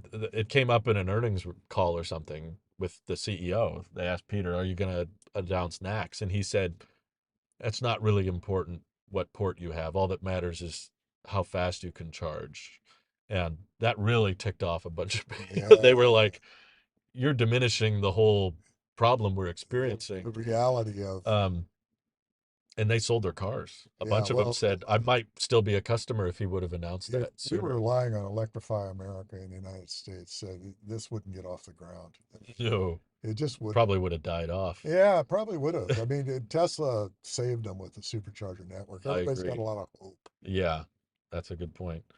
Um, how do you feel about enhanced CarPlay? Would you like it if your car UI was the same as your phone, Hmm. or would you prefer his car have a Nah, separate? I'm the wrong guy to talk to. I can't hear. So, that doesn't matter to me. But Yeah, so I'm just the wrong guy to ask that question. sure. I always feel like you either have to have CarPlay and Android Auto or really good in-house software, Yeah, which I think Tesla and Rivian have got. they do pretty well. I'm not disappointed with either of them Yeah, actually. It I'm still, again, my age contributes to this, but going down in the menus is still hard for me sometimes. sure. But I've learned I don't do that on the road. I set things Yeah, up yeah. and then I get on the road. If I have to You go can't do fuss something, I around. just do it when I stop. Right, right. 'Cause it's just too distracting. Sure. No, that's fair. There's even in the Tesla, there's a ton of menus you can get Oh yeah, buried yeah. in because they love removing things. So you gotta open the Well, glove box, uh, You gotta open. that one's annoying, isn't it? Well, I Rivian took mapped care of it. my They didn't put in a glove. yeah, that almost sounds like a Tesla idea. The glove box was too complicated, so Yeah, let's just get we rid just removed it. Well, the Cybertruck has it's a drawer. Have you seen it? of it. It's not even it doesn't open like this. It just slides out. It slides out and it's not very big and everyone was like, "What was the thought process there?" That's cool. But I just mapped on the Tesla, you can map your scroll wheel, the left one. So when you hold it down, it does a command. So I just set that to the Oh, glove really? box. Oh, I didn't even know that. So I should, yeah, I could show you I just love next time. checking. But yeah, there's been a bunch of times where, I was backing up the car and I have the backup camera, and my wife was like, "See, this is what's annoying about the software is that you're backing up, so now I can't open the glove box." So I went, and it just Wow. opens right in front of her. So she was like, "Okay, you got your Yeah, you features." felt you were like the smart guy that way. Yeah, I like finding shortcuts if I can. Naxport is going to cause an EV sale increase. Till then, I believe we'll see lower sales than previous years. There Say could it, be. say it again. He's saying that because Nax has been announced but not adopted, Yeah. there's a hold off. Like people are waiting to buy. Yeah, I think there's something to that. Hmm. Particularly, I think Rivian's being affected by that, and Yeah, uh, people don't want an adapter. yeah, it's a Uh, little clunky. yeah, they are, but they work, and Yeah, I don't. I'd rather have NACS. In sure. fact, I probably, if I could do it, I would change it. But Yeah, yeah. um, but I can live with it too. It's not something that's a deal breaker for me No, no. at this point. But I have to say, if I were buying right now, I might wait. Yeah, I could. That's why I thought if they were switching to Nax, I would do it sooner than they claim they would. I would try to make the switch a surprise. Like they said they would switch it on the vehicle in Oh, 2025. you mean over deliver and under promise. Oh yeah, I got it. Yeah, the trick with that is don't show them all your cards basically. You Yeah. say a plan, we're going to switch to Nax in 2025, but then everybody leading into 2025 is going to hold off. Okay, let me know when it's Nax. I'll wait, and then you get this huge pileup of inventory. So I would say, yeah, January of 25 we're switching to Nax, and then like July of 24 you go, actually we're ready now, let's go. Yeah, but that would be cool. But that doesn't happen often. That doesn't happen. You're right. Yeah. It'd probably be leaked and rumored, and then it the Everything word would leaks. get out. Yeah. People wanting to wait for the F-150 with Nax. People are saying, I wonder if the F-150 Lightning will get insane discounts towards the end of the year because the Nax model is about to drop. Well, that's possible. And That'd be cool. if they start building their inventory, Mm, uh, Ford would have no hesitancy to do that. yeah. I think you could see that happen.